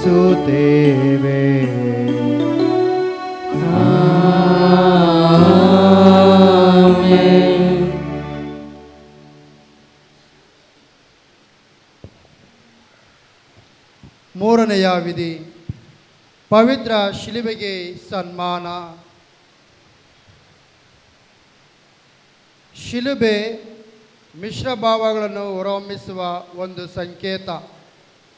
ಒಂದೆಡೆ ಬಲಹೀನತೆ, ತಪ್ಪಿತಸ್ಥ, ಅವಮಾನಕರ, ಸೋಲಿನ ಭಾವಗಳನ್ನು ಕಾಣಿಸಿದರೆ, ಕ್ರಿಸ್ತ ಆ ಶಿಲುಬೆಯನ್ನು ಹೊತ್ತ ನಂತರ ಅದಕ್ಕೆ ವಿರುದ್ಧ ಭಾವಗಳನ್ನು ಪ್ರಬಲವಾಗಿ ಕಾಣಿಸುತ್ತದೆ. ಇಂದು ಶಿಲುಬೆ ಅವಮಾನದ ಸಂಕೇತವಾಗಿಲ್ಲ, ಆರಾಧನೆಯ ಸಂಕೇತವಾಗಿದೆ. ಸೋಲಿನ ಛಾಯೆ ಮರೆಯಾಗಿ ವಿಜಯದ ಸಂಕೇತವಾಗಿ ರಾರಾಜಿಸುತ್ತಿದೆ. ಬದಲಾದ ಈ ಶಿಲುಬೆಯ ಮಹತ್ವದೊಂದಿಗೆ ಇಂದು ಶಿಲುಬೆ ನಮ್ಮೆಲ್ಲರ ಆರಾಧನೆಯ ಜೊತೆಗೆ ನಮ್ಮ ನೋವು, ದುಃಖಕ್ಕೆ ಸಾಂತ್ವನವನ್ನು ಕೊಡುವ ಪ್ರೇರಣೆಯಾಗಿದೆ. ನಮಗೆ ದುಃಖವಾದಾಗ ಶಿಲುಬೆಯನ್ನು ನೋಡುತ್ತೇವೆ. ಅಳು ಬಂದಾಗ ಶಿಲುಬೆ ಸಮಾಧಾನ ನೀಡುತ್ತದೆ. ಪ್ರತಿ ಕಾರ್ಯ ಆರಂಭಿಸಿದಾಗ ಶಿಲುಬೆಯ ಗುರುತೆ ನಮ್ಮ ಧೈರ್ಯದ, ಭರವಸೆಯ ಶಕ್ತಿ ನೀಡುವ ಸಾಧನವಾಗಿದೆ. ಈ ಸಾಧನಕ್ಕೆ ಇಂದು ಹೆಚ್ಚು ಮಹತ್ವ ಸ್ಥಾನವಿದೆ. ಶಿಲುಬೆಯನ್ನು ಅವಮಾನದ ಸಾಧನದಿಂದ ಹೊರತೆಗೆದು ಅನುಗ್ರಹದ ಸಾಧನವನ್ನಾಗಿ ಮಾಡಿದ ದಿನ ಇದು. ನಮ್ಮ ಇಡೀ ಬದುಕನ್ನು ಸರಿಯಾಗಿ ನಡೆಸಬಲ್ಲ, ನಮ್ಮ ಎಲ್ಲ ಅತೃಪ್ತಿ, ನೋವಿನ ಕ್ಷಣಗಳಲ್ಲಿ ಸಾಂತ್ವನ ನೀಡಬಲ್ಲ ಈ ಶಿಲುಬೆಯನ್ನು ಇಂದು ವಿಶೇಷವಾಗಿ ಆರಾಧಿಸೋಣ. ಈಗೋ ಶಿಲುಬೆ ಮರ, ಲೋಕರಕ್ಷಕರು ತೂಗಾಡಿದ್ದು ಇದರ ಮೇಲೆ. ಬನ್ನಿರಿ ಆರಾಧಿಸೋಣ.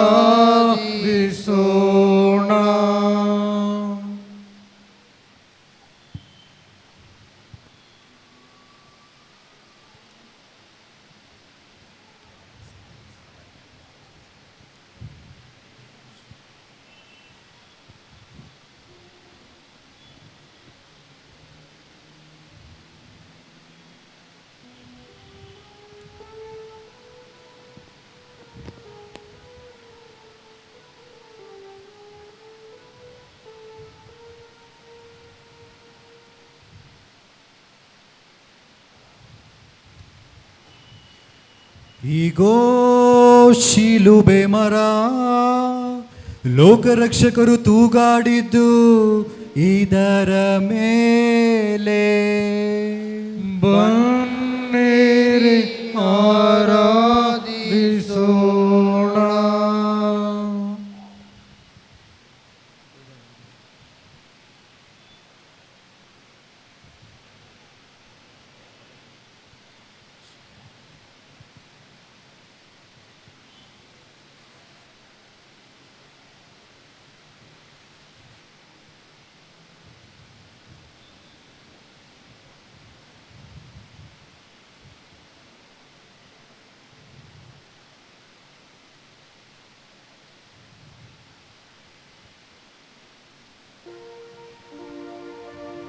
ಈಗೋ ಶಿಲುಬೆ ಮರ, ಲೋಕರಕ್ಷಕರು ತೂಗಾಡಿದ್ದು ಇದರ ಮೇಲೆ. ಬನ್ನಿರಿ ಆರಾಧಿಸೋಣ.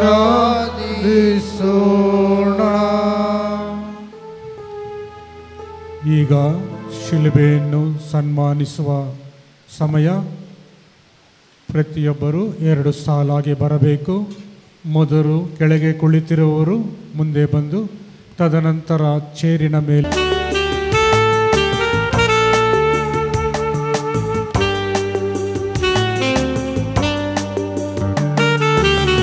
ಕಂಡೆ ಶಿಲುಬೆಯಲ್ಲಿ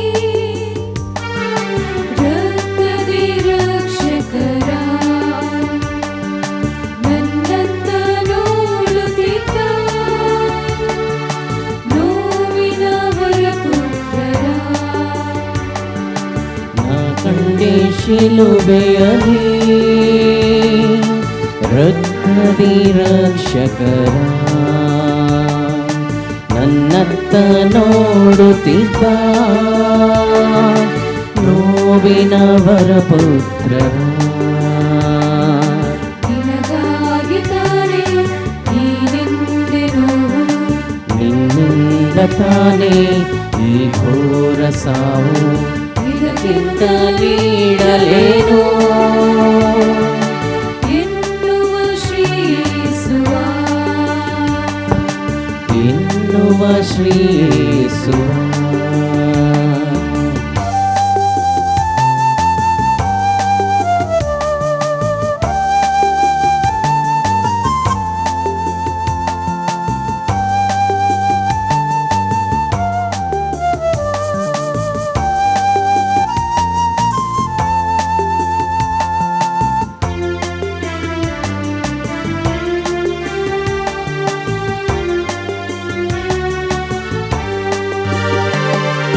ಮಗುವಾಗಿ ನಾ ಬಂದೆದರಿಗೆ ಮರದಂತೆ ನೆರಳಾದೆ ನಿನಗೆ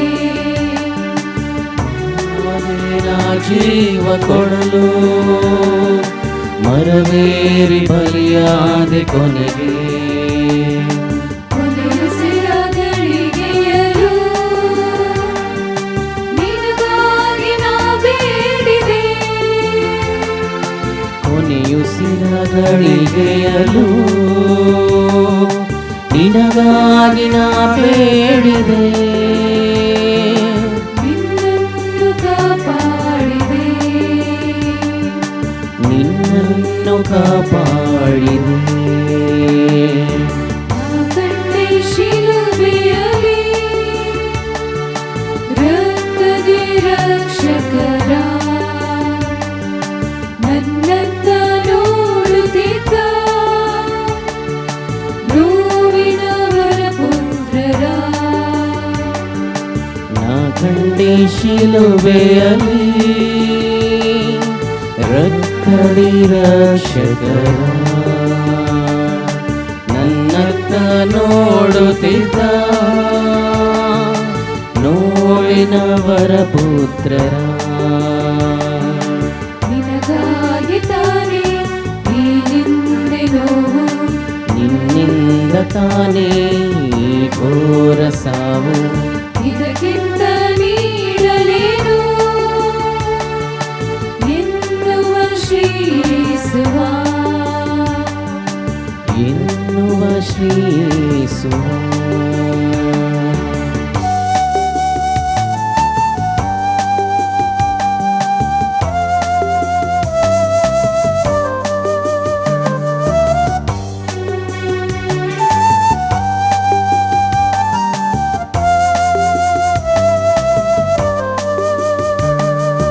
ಮರೆತೆನ್ನ ನೀ ದೂರ ಸರಿದೆ ಸರಿಯಲ್ಲ ಬಾಯೆಂದು ಕರೆದೆ ಬಂದೆನ್ನ ಹಿಂಬಾಲಿಸೆಂದೆ ಬೇಡೆಂದು ನೀ ಹಾದಿ ತೊರೆದೆ ಎಡಬಿಡದೆ ಮುನ್ನಡೆದು ಅಲೆದಾಡಿ ಕೂಗಾಡಿದೆ ಎಡೆಬಿಡದೆ ಮುನ್ನಡೆದು ಅಲೆದಾಡಿ ಕೂಗಾಡಿದೆ ನಿನಗಾಗಿ ಹಸು ನೀಡಿದೆ ನಿನಗಾಗಿ ಹಸು ನೀಡಿದೆ ನಾ ಕಂಡೆ ಶಿಲುಬೆಯಲ್ಲಿ ರಕ್ತದಿ ರಕ್ಷಕರ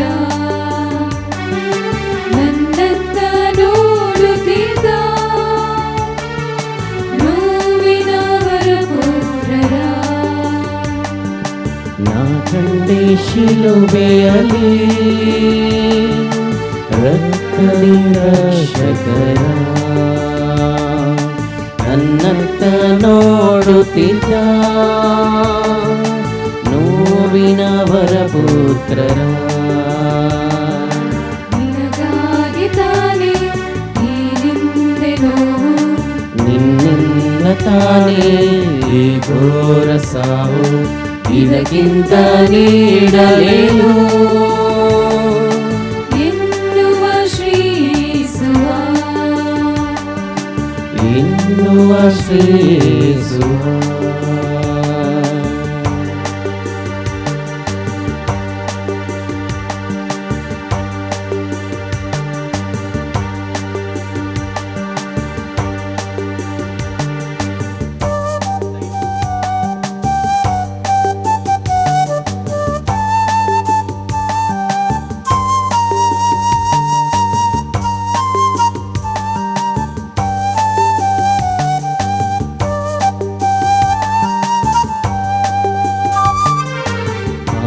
ಪಾಪಿಯನ್ನ ರಕ್ಷಣೆಗಾಗಿ ಪ್ರಾಣ ನೀಗಿದ ಓ ಯೇಸು ಸ್ವಾಮಿ ನಿಮಗೆ ವಂದನೆ ಸದಾ. ಪಾಪಿಯನ್ನ ರಕ್ಷಣೆಗಾಗಿ ಪ್ರಾಣ ನೀಗಿದ ಓ ಯೇಸು ಸ್ವಾಮಿ ನಿಮಗೆ ವಂದನೆ ಸದಾ.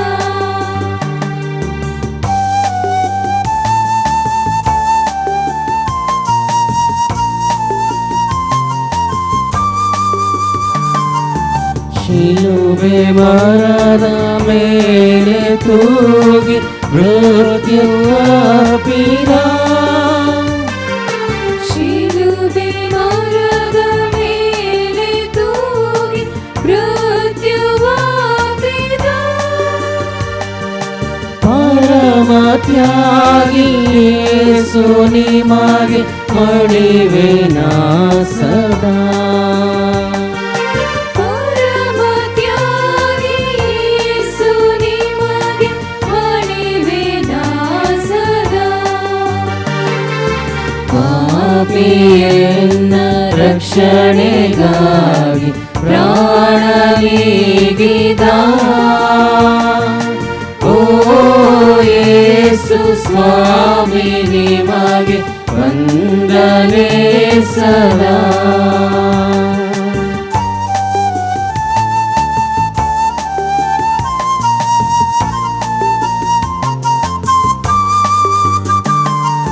ಮೂರು ತಾಸು ಶಿಲುಬೆ ಮೇಲೆ ತೂಗಿ ನಿಂತಿರಿ,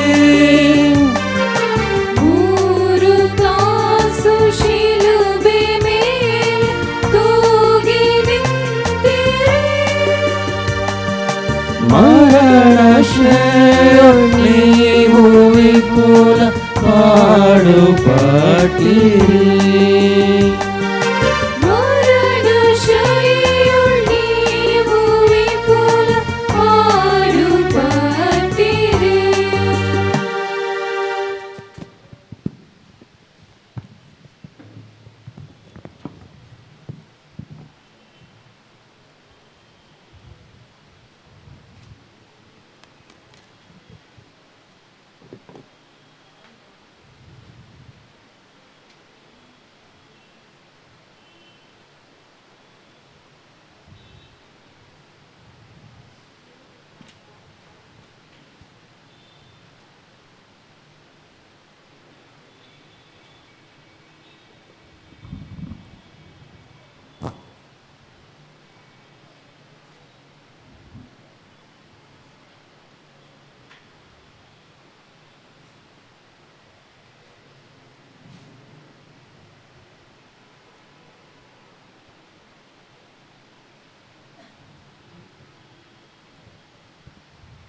ನಾವೆಲ್ಲರೂ ಎದ್ದು ನಿಲ್ಲೋಣ.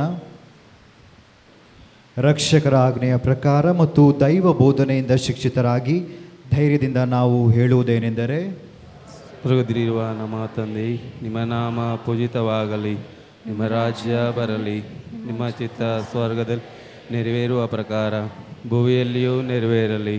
ನಮ್ಮ ಅನುದಿನದ ಆಹಾರವನ್ನು ಇಂದು ನಮಗೆ ನೀಡಿರಿ. ನಮಗೆ ತಪ್ಪು ಮಾಡಿದವರನ್ನು ನಾವು ಕ್ಷಮಿಸುವ ಪ್ರಕಾರ ನಮ್ಮ ಪಾಪಗಳನ್ನು ಕ್ಷಮಿಸಿರಿ. ನಮ್ಮನ್ನು ಶೋಧನೆಗೊಳಪಡಿಸದಿ, ಕೇಡಿನಿಂದ ನಮ್ಮನ್ನು ರಕ್ಷಿಸಿರಿ. ಪ್ರಭು ಸಕಲ ಕೇಡುಗಳಿಂದ ನಮ್ಮನ್ನು ರಕ್ಷಿಸಿರೆಂದು ಪ್ರಾರ್ಥಿಸುತ್ತೇವೆ. ನಿಮ್ಮ ದಯೆಯ ನೆರವನ್ನು ಪಡೆದು ಪಾಪದಿಂದ ಸದಾ ವಿಮುಕ್ತರಾಗಿ ಎಲ್ಲ ಸಂಕಷ್ಟಗಳಿಂದ ಸುರಕ್ಷಿತರಾಗಿರುವಂತೆ ನಮ್ಮ ಜೀವಮಾನದಲ್ಲಿ ಶಾಂತಿಯನ್ನು ದಯೆಯಿಂದ ಕರುಣಿಸಿರಿ. ನಾವು ಸ್ವರ್ಗಾನಂದವನ್ನು, ನಮ್ಮ ರಕ್ಷಕ ಯೇಸು ಕ್ರಿಸ್ತರ ಆಗಮನವನ್ನು ನಿರೀಕ್ಷಿಸುತ್ತಿದ್ದೇವೆ. ಏಕೆಂದರೆ ರಾಜ್ಯಭಾರವು, ಅಧಿಕಾರವು, ಮಹಿಮೆಯು ಯುಗ ಯುಗಾಂತರಕ್ಕೂ ನಿಮ್ಮದೇ. ಪ್ರಭು ಯೇಸು ಕ್ರಿಸ್ತರ ನಿಮ್ಮ ಶರೀರ ಮತ್ತು ರಕ್ತದ ಈ ಸ್ವೀಕಾರವು ನಮ್ಮನ್ನು ನ್ಯಾಯ ತೀರ್ಪಿಗೂ ಖಂಡನೆಗೂ ಗುರಿ ಮಾಡದಿರಲಿ, ಆದರೆ ನಿಮ್ಮ ಪ್ರೀತಿಮಯ ದಯೆಯಿಂದ ನಮ್ಮ ದೇಹಾತ್ಮಕ್ಕೆ ರಕ್ಷಣೆ ಹಾಗೂ ಗುಣಪಡಿಸುವ ಸಿದ್ಧ ಔಷಧಿಯಾಗಲಿ.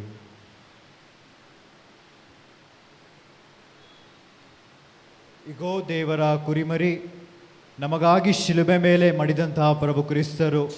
ಇವರ ಪಾಸ್ಕ ಭೋಜನಕ್ಕೆ ಆಹ್ವಾನಿತರಾದ ನಾವೆಲ್ಲರೂ ನಿಜವಾಗಿಯೂ ಭಾಗ್ಯವಂತರು. ಪ್ರಭು, ತಾವು ನನ್ನ ಮನೆಯನ್ನು ಪ್ರವೇಶಿಸಲು ನಾನು ಪಾತ್ರನಲ್ಲ, ಆದರೆ ತಾವು ಒಂದೇ ಒಂದು ಮಾತನ್ನು ನುಡಿಯಿರಿ, ನನ್ನ ಆತ್ಮವು ಸ್ವಸ್ಥವಾಗುವುದು.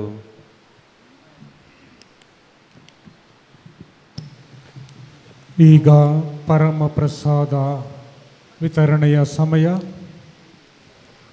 ಪರಮ ಪ್ರಸಾದ ಕಥೋಲಿಕ ಕ್ರೈಸ್ತರಿಗೆ ಮಾತ್ರ ವಿತರಿಸಲಾಗುವುದು. ಅನ್ಯ ಜನರಿದ್ದರೆ ಕುಳಿತಲ್ಲೇ ಪ್ರಾರ್ಥಿಸಬೇಕೆಂದು ಕೇಳಿಕೊಳ್ಳುತ್ತೇನೆ. ಹಾಗೆ ಪರಮ ಪ್ರಸಾದವನ್ನು ಸ್ವೀಕರಿಸಲು 2 ಸಾಲಾಗಿ ಬರಬೇಕೆಂದು ನಿಮ್ಮಲ್ಲಿ ಕೇಳಿಕೊಳ್ಳುತ್ತೇನೆ.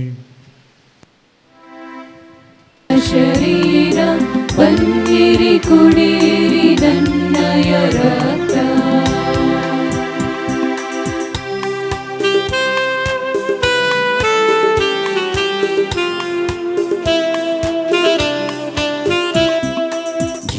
ಜೀವವಲಿಯುವ ರೊಟ್ಟಿಯು ನಾನೇ, ಪರದಿಂದಿಹಕ್ಕೆ ಬಂದಿಹೆನು. ಜೀವವಲಿಯುವ ರೊಟ್ಟಿಯು ನಾನೇ, ಪರದಿಂದಿಹಕ್ಕೆ ಬಂದಿಹೆನು. ರಕ್ಷೆಯುವ ರಕ್ಷಕ ನಾನೇ, ಮೋಕ್ಷಾನಂದಕ್ಕೆ ಒಯ್ಯುವೆನು. ಬನ್ನಿರಿ ಭುಜಿಸಿರಿ ನನ್ನ ಶರೀರ, ಬನ್ನಿರಿ ಕುಡಿಯಿರಿ ನನ್ನಯ ರಕ್ತ. ಬನ್ನಿರಿ ಭುಜಿಸಿರಿ ನನ್ನ ಶರೀರ, ಬನ್ನಿರಿ ಕುಡಿಯಿರಿ ನನ್ನಯ ರಕ್ತ.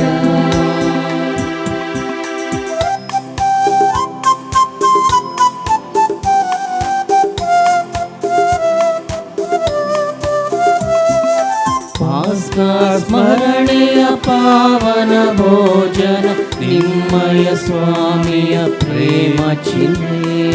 ಪಾಸ್ಕ ಸ್ಮರಣೆಯ ಪಾವನ ಭೋಜನ, ನಿಮ್ಮಯ ಸ್ವಾಮಿಯ ಪ್ರೇಮ ಚಿಹ್ನೆ. ದೂತರು ಸೇವಿಪ ಸ್ವರ್ಗದ ಭೋಜನ, ಮನುಜರು ಭುಜಿಸುವ ಪರಮವನ್ನ. ಬನ್ನಿರಿ ಭುಜಿಸಿರಿ ನನ್ನ ಶರೀರ, ಬನ್ನಿರಿ ಕುಡಿಯಿರಿ ನನ್ನಯ ರಕ್ತ. ಬನ್ನಿರಿ ಭುಜಿಸಿರಿ ನನ್ನ ಶರೀರ, ಬನ್ನಿರಿ ಕುಡಿಯಿರಿ ನನ್ನಯ ರಕ್ತ.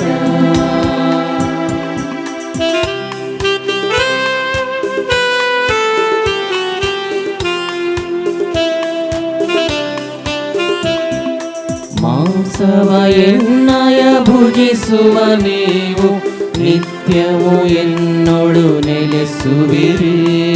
ಮಾಂಸವ ಎನ್ನಯ ಭುಜಿಸುವ ನೀವು, ನಿತ್ಯವೂ ಎನ್ನೊಳು ನೆಲೆಸುವಿರಿ. ರಕ್ತವ ಎನ್ನಯ ಕುಡಿಯುವ ನೀವು, ಅನಂತ ಜೀವವ ಪಡೆಯುವಿರಿ.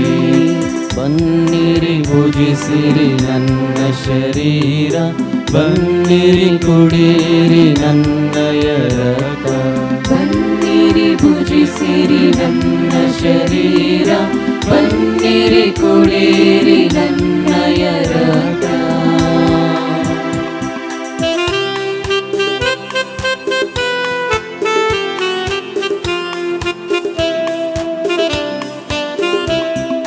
ಜೀವವೈಯುವ ರೊಟ್ಟಿಯು ನಾನೇ, ಪರದಿಂದಿಹಕ್ಕೆ ಬಂದಿಹೆನು. ಜೀವವೈಯುವ ರೊಟ್ಟಿಯು ನಾನೇ, ಪರದಿಂದಿಹಕ್ಕೆ ಬಂದಿಹೆನು. ರಕ್ಷೆಯೈಯುವ ರಕ್ಷಕ ನಾನೇ, ಮೋಕ್ಷಾನಂದಕ್ಕೆ ಒಯ್ಯುವೆನು. ಬನ್ನಿರಿ ಭುಜಿಸಿರಿ ನನ್ನ ಶರೀರ, ಬನ್ನಿರಿ ಕುಡಿಯಿರಿ ನನ್ನಯ ರಕ್ತ.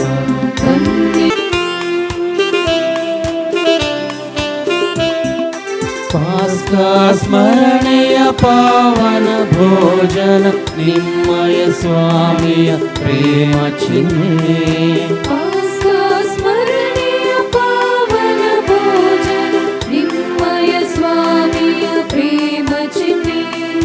ದೂತರು ಸೇವಿಪ ಸ್ವರ್ಗದ ಭೋಜನ, ಮನುಜರು ಭುಜಿಸುವ ಪರಮ ಮನ್ನಾ. ಬನ್ನಿರಿ ಭುಜಿಸಿರಿ ನನ್ನ ಶರೀರ, ಬನ್ನಿರಿ ಕುಡಿಯಿರಿ ನನ್ನಯ ರಕ್ತ.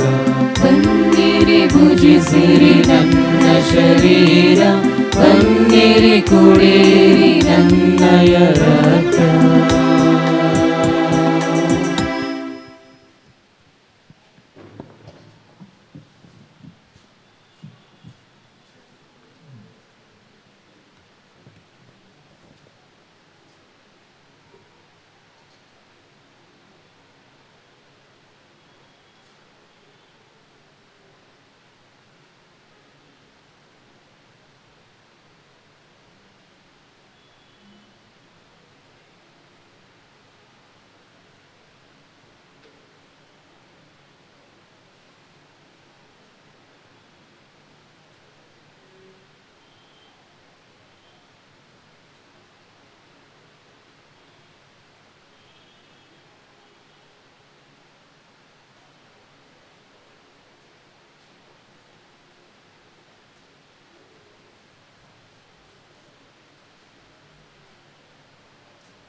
ಕೊನೆಯ ಪ್ರಾರ್ಥನೆ ಗುರುಗಳು ಹೇಳಿದ ನಂತರ ನಾವು ಮೌನವಾಗಿ ನಮ್ಮ ವೈಯಕ್ತಿಕವಾಗಿ ಪಿತನ ಸುತನ ಹೇಳಿಕೊಂಡು ನಾವು ನಿಶ್ಶಬ್ದವಾಗಿ ಹಿಂತಿರುಗೋಣ. ಅಲ್ಲಿಗೆ ಶುಭ ಶುಕ್ರವಾರದ ಎಲ್ಲ ಕಾರ್ಯಕ್ರಮಗಳು ಮುಗಿಯಲಿದೆ. ನಾಳೆ ಪಾಸ್ಕಾ ಜಾಗರಣೆಯ ಹಬ್ಬ. ಆದ್ದರಿಂದ ನಾಳೆ ರಾತ್ರಿ 11 ಗಂಟೆಗೆ ಪಾಸ್ಕಾ ಜಾಗರಣೆಯ ಬಲಿಪೂಜೆ ಪ್ರಾರಂಭವಾಗಲಿದೆ. ನಾಳೆಯೂ ಸಹ ಯಾವುದೇ ದೇವಾಲಯದ ಗಂಟೆ ಇರುವುದಿಲ್ಲ. ಎಲ್ಲರೂ ಸಮಯಕ್ಕೆ ಸರಿಯಾಗಿ ಬರಬೇಕಾಗಿ ನಿಮ್ಮಲ್ಲಿ ಕೇಳಿಕೊಳ್ಳುತ್ತೇನೆ. ನೀವು ಆ ಪಾಸ್ಕಾ ಜಾಗರಣೆ ಬಲಿಪೂಜೆಗೆ ಬರಬೇಕಾದರೆ ಮೇಣದ ಬತ್ತಿಗಳನ್ನು ತರಬೇಕಾಗಿ ನಿಮ್ಮಲ್ಲಿ ಕೇಳಿಕೊಳ್ಳುತ್ತೇವೆ.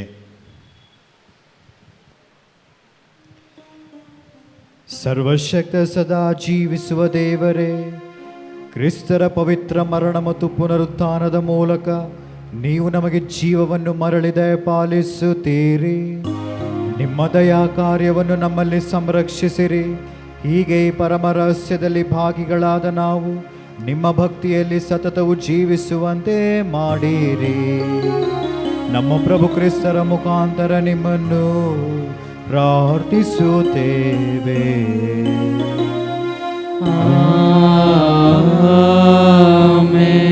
ತಲೆಬಾಗಿ ದೇವರ ಆಶೀರ್ವಾದ ಕೋರಿರಿ.